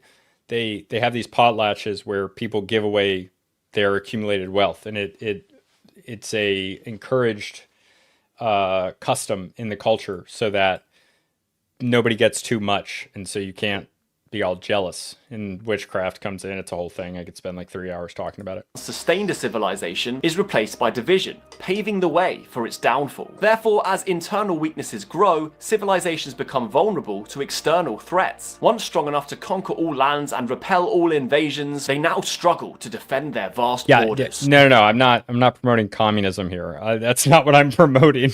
I'm thinking completely separate from communism. I wasn't even thinking about that at the time. Rome's inability to fend off Germanic tribes like the Visigoths and Vandals ultimately led to the sack of the Western Empire in 476 CE. The Abbasid Caliphate faced relentless pressures from the Seljuks, Crusaders, and eventually the Mongols, who sacked Baghdad in 1258. The Byzantine Empire, weakened internally, fell to the Ottoman Turks in 1453, marking the end of a 1,000-year-old empire. External pressures alone don't often cause collapse, but they do exploit and worsen the internal vulnerabilities that already exist. In their decline, civilizations often lose the innovation and creativity that once defined them. As historian Arnold Toynbee observed, civilizations die from suicide, not by murder. This cultural stagnation reflects the civilization's inability to adapt, sealing its fate as other powers rise. The Durants argue that the core issue in decline is often moral and institutional decay. They write, "The decay of a civilization is often disguised by its outward splendor." In other words, the decline isn't always visible at first. The wealthy elites continue to enjoy their privileges, while the social fabric unravels beneath them. Eventually, this disconnect between the rulers and the ruled becomes unsustainable, leading to revolutions, invasions, or systemic collapse. The decline phase is a slow unraveling, where the cracks become increasingly visible. It is here that civilizations begin to lose the cohesion, innovation, and energy that defined their earlier stages. As resources dwindle and challenges mount, the civilization moves towards its inevitable collapse, the final stage in the cycle. Stage 5. Collapse. The final stage of a civilization's cycle is collapse, a dramatic or gradual disintegration of the systems that once held it together. Will and Ariel Durant argue that while civilizations may decline slowly, their collapse often comes suddenly, triggered by a combination of internal weaknesses and external pressures. Collapse begins when the internal structures fail entirely. Governments lose control, economies collapse, and social cohesion disappears, leaving a vacuum of power and order. Rome's Western Empire fell in 476 CE, after years of internal decay. The loss of effective leadership, coupled with a crumbling economy and weakened military, left the empire unable to sustain itself. The Roman historian Tacitus remarked, "They create desolation and call it peace," describing the empire's inability to manage its vast and diverse territories. When internal systems fail, the civilization's foundations give way, and collapse becomes inevitable. Environmental degradation and resource exhaustion can also accelerate collapse. Jared Diamond argues, the risk of collapse increases when societies overexploit their environments. The Mayan civilization suffered from deforestation, soil depletion, and prolonged droughts in the 9th century CE, leading to the abandonment of many city-states. Yeah, so the classical period in Maya culture was like 250 AD to 900. I don't know about the specifics of this. I assume he's telling the truth, but I just don't know, which I should, because the Mayans are kind of my thing. Mesopotamia societies, like Sumer, faced salinization of their farmlands due to over-irrigation, which diminished agricultural productivity and destabilized their economies. Collapse also comes when the ideas that once united a civilization begin to lose their power. Without a shared vision or belief, societies fragment, leaving them rudderless. The Soviet Union's collapse was as much ideological as structural. Communism, once a unifying ideology, had lost credibility. No, I actually don't know what that is. Desert kites? ability among its people and leaders, leaving no framework to hold the nation together. Byzantium, once upheld by the unifying force of Christianity and Greek culture, succumbed to internal religious disputes and external pressures, losing its cohesive identity. Without ideological cohesion, civilizations lose their sense of purpose, accelerating their fragmentation and collapse. However, the collapse of a civilization rarely means the end of its people. Instead, it marks the dissolution of its systems, leaving a legacy for successors to inherit. As Will and Ariel Durant noted, nothing is lost. For a lot of human history, it's basically like there's almost like a cleansing that comes. Cleansing is such a dirty euphemism for it, but like, you know, people come out of the steppes every few hundred years, the Eurasian steppe, like Ukraine to Mongolia, basically, and they just come out and they kind of destroy everything. And by destroy, I don't mean they literally destroy everything. Like, they do destroy some cities, always. They always destroy some cities, but they replace leadership, and then new cultures are then born out of that, new systems. Yeah, these are interesting. The desert kites. I'm going to have to look at that more later. Everything changes. The fall of the Western Roman Empire gave rise to medieval Europe, with remnants of Roman law, culture, and infrastructure shaping the new order. The Abbasid Caliphate's collapse did not end Islamic civilization, but shifted power to regional states like the Ottomans, who carried its legacy forward. The fall of the British Empire after World War II gave way to a new global order, dominated by the United States and the Soviet Union. Collapse is not a complete ending, but a transition, where the remnants of one civilization shape the emergence of another. In the collapse phase, civilizations face the ultimate consequences of their internal weaknesses and external pressures. Governments fail, economies fail, and social order disintegrates, leaving behind a legacy that new societies inherit. As Will and Ariel Durant remind us, the lessons of history are written in the ruins of great civilizations. Whether through mismanagement, ideological decay, or external conquest, collapse is the final chapter of the cycle, until a new civilization rises to begin the cycle anew. This final stage reminds us of the fragility of human achievement. No matter how powerful or how enduring a civilization may seem, it is always one crisis away from collapse. The question is whether humanity can learn from these patterns, or whether the cycle is inescapable. Lessons for the modern day. If all civilizations follow the same cycle, then where do we stand today? Will and Ariel Durant remind us. The present is the past rolled up for action, and the past is the present unrolled for understanding. In other words, the patterns of history are not just curiosities, they are warnings. The question is, are we paying attention? Modern global civilization, dominated by Western ideals, stands at a precarious point. The unprecedented economic and technological growth of the past 2 centuries mirrors the growth phases of earlier empires. From industrialization to globalization, we've built a world interconnected by trade, technology, and culture. But as history teaches us, growth comes with risks. The consolidation of wealth and power, the strain on natural resources, and the rise of social inequality are not new problems. They are recurring themes in the decline of civilizations. Politically, the global order faces rising tensions. The concentration of power in multinational corporations and elite political classes mirrors the centralization of power in late-stage empires. Meanwhile, the erosion of trust in institutions and the polarization of societies raise concerns about our ability to adapt. Are we witnessing the early symptoms of such self-destruction in the form of fractured democracies and declining faith in governance? However, history... This is like the whole premise of my second podcast with my friends, 5 Till Midnight, which you can find by searching 5TM. It's live every Monday at 8:05 p.m. But some of you guys might not like it. It's not really like Illegitimate Scholar. It's more politics and comedy, and my friends are quite a bit more offensive than I am. Also provides hope. While the cycle of civilization... You might not like it, but you might like it. So check it out if you want something like that. ...suggest decline and collapse are inevitable, the Durants themselves believed in the possibility of learning from the past. They wrote, "Education is the transmission of civilization. If we can understand the forces that drive decline, complacency, inequality, environmental neglect, then we may be able to adapt in ways that earlier civilizations could not. For example, the digital revolution offers tools that previous societies lacked. Data allows us to monitor environmental changes, track economic trends, and understand social dynamics in real time. The interconnectedness of global civilization could be our greatest strength, if it is used to address challenges collaboratively rather than exacerbate divisions. It's not really going to happen though, right? Because we're too divided. We're like, we're like, it's like the Gauls when Caesar comes in. Like, yeah, it would make sense for all of them to unite to fight Caesar, but they can't because their culture is based on these feuds and these internal divisions.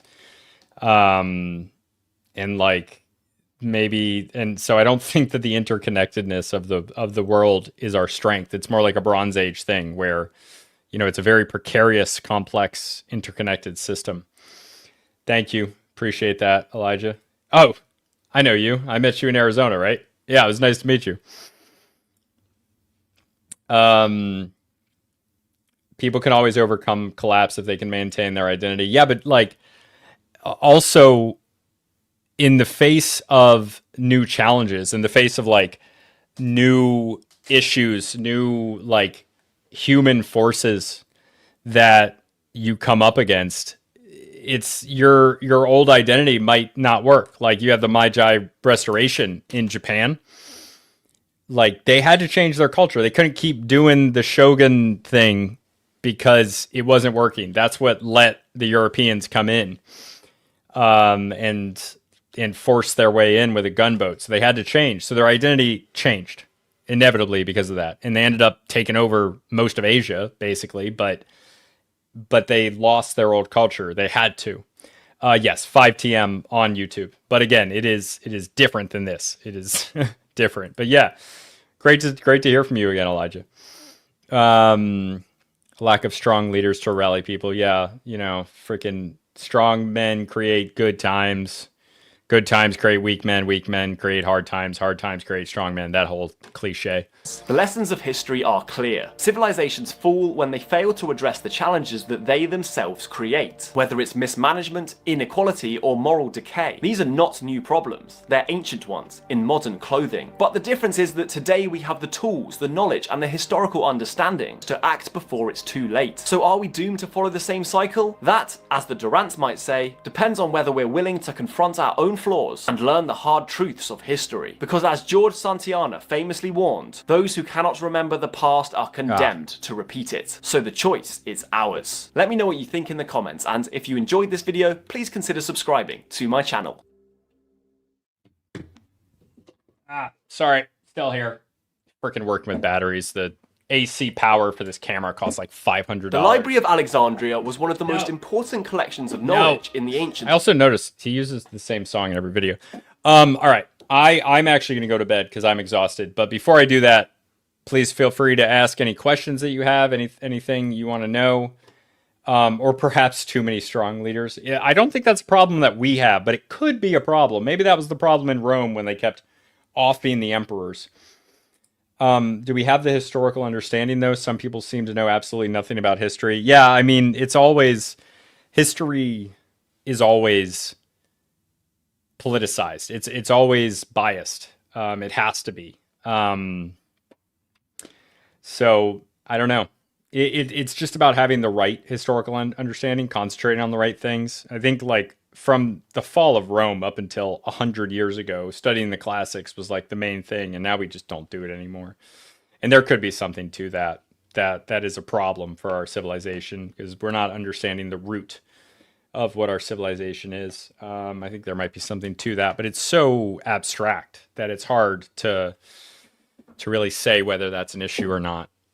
Yeah, I'll hang out for a second if anyone has questions, but this is hard. It's hot in this room. What's the temperature outside? This room gets hot. I can't turn the AC on because it's 57 degrees and I'm sweating in my office because of all the electronics. But that's fine because my room will be cold. It's nice in the winter. It's nice in the winter. I have this old house, bad insulation.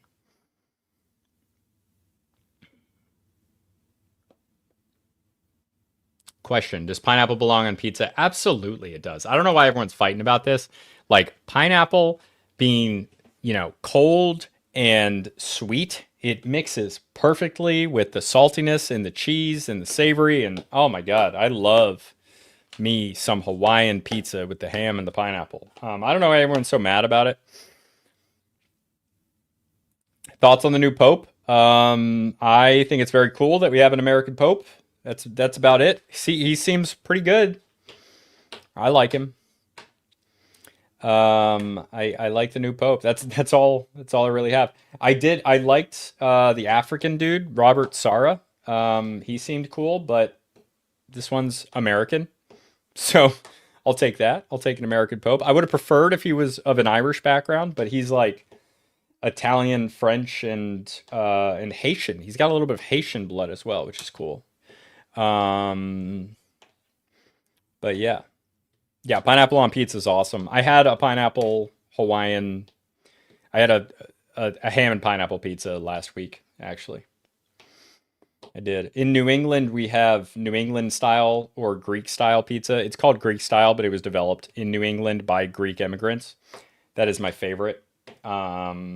It's not like deep dish, but it's like thicker crust and just more toppings, more cheese, more sauce. And then if there's like toppings on it, like I love pepperoni, more pepperoni. Love that. Oh my God, my mouth is watering. I gotta go get it. We just had a listener who was like going on his honeymoon for some reason through like New England for his honeymoon.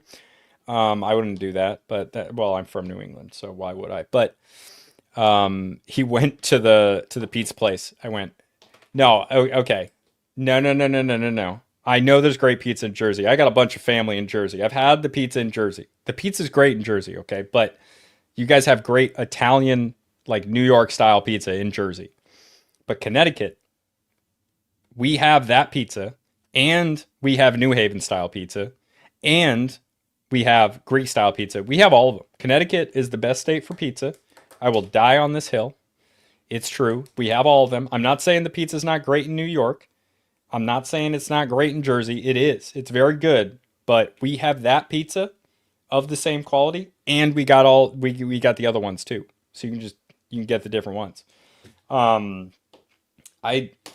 Old Forge, like northeastern Pennsylvania, so close to Jersey and New York. The pizza is terrible. So bad. Like I've had better pizza in like North Carolina. So sad.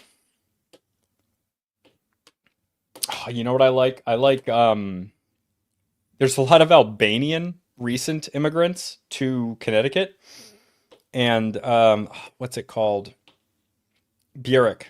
Byrek. Oh my God, so good. It's like layered dough with like toppings on the inside.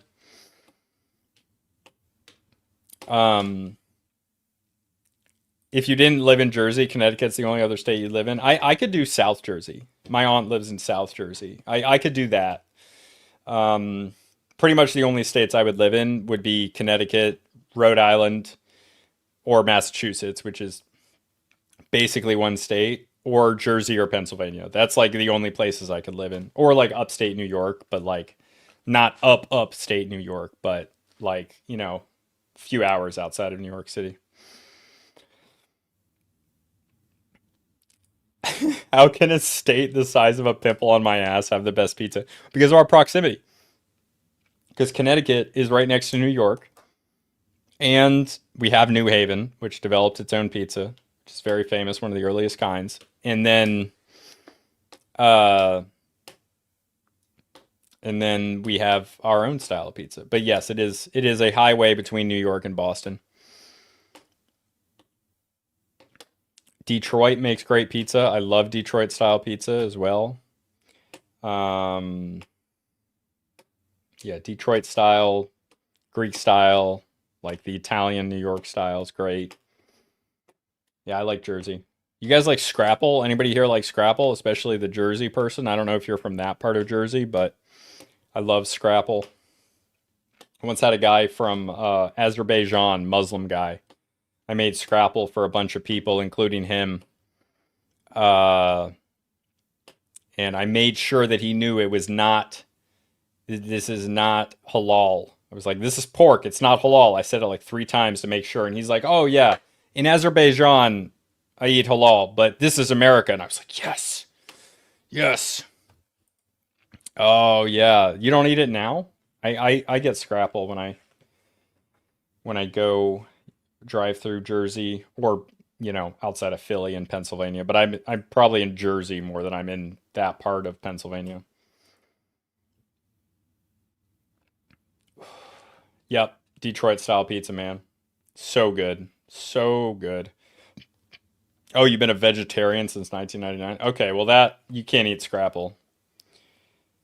Yeah, scrapple is something that you only eat if you ate it as a kid, because it's disgusting. It's like, it's delicious and I love it, but it is disgusting. It's like pig scraps that are made, pig scraps and like floured, like, what flour something, like processed flour. What do you call that? Green Peruvian pasta. Oh my God, guys, I'm so hungry. I'm about to go to bed. You're making me hungry. All right, I'm gonna hop out. Thanks so much for joining us, guys. It means the world to me that you guys come and join. Subscribe if you're not. Sign up for the Patreon if you want to support the show. Totally not necessary, but very much appreciated. And we'll be back sometime soon for more. Oh, like the video, please. Subscribe if you're not. Like the video. I would really appreciate likes on the video so that more people can see it. And Flint Dibble sucks. All right, later, everybody. Yeah, pig gizzards. Scrapple's pig gizzards. Bye.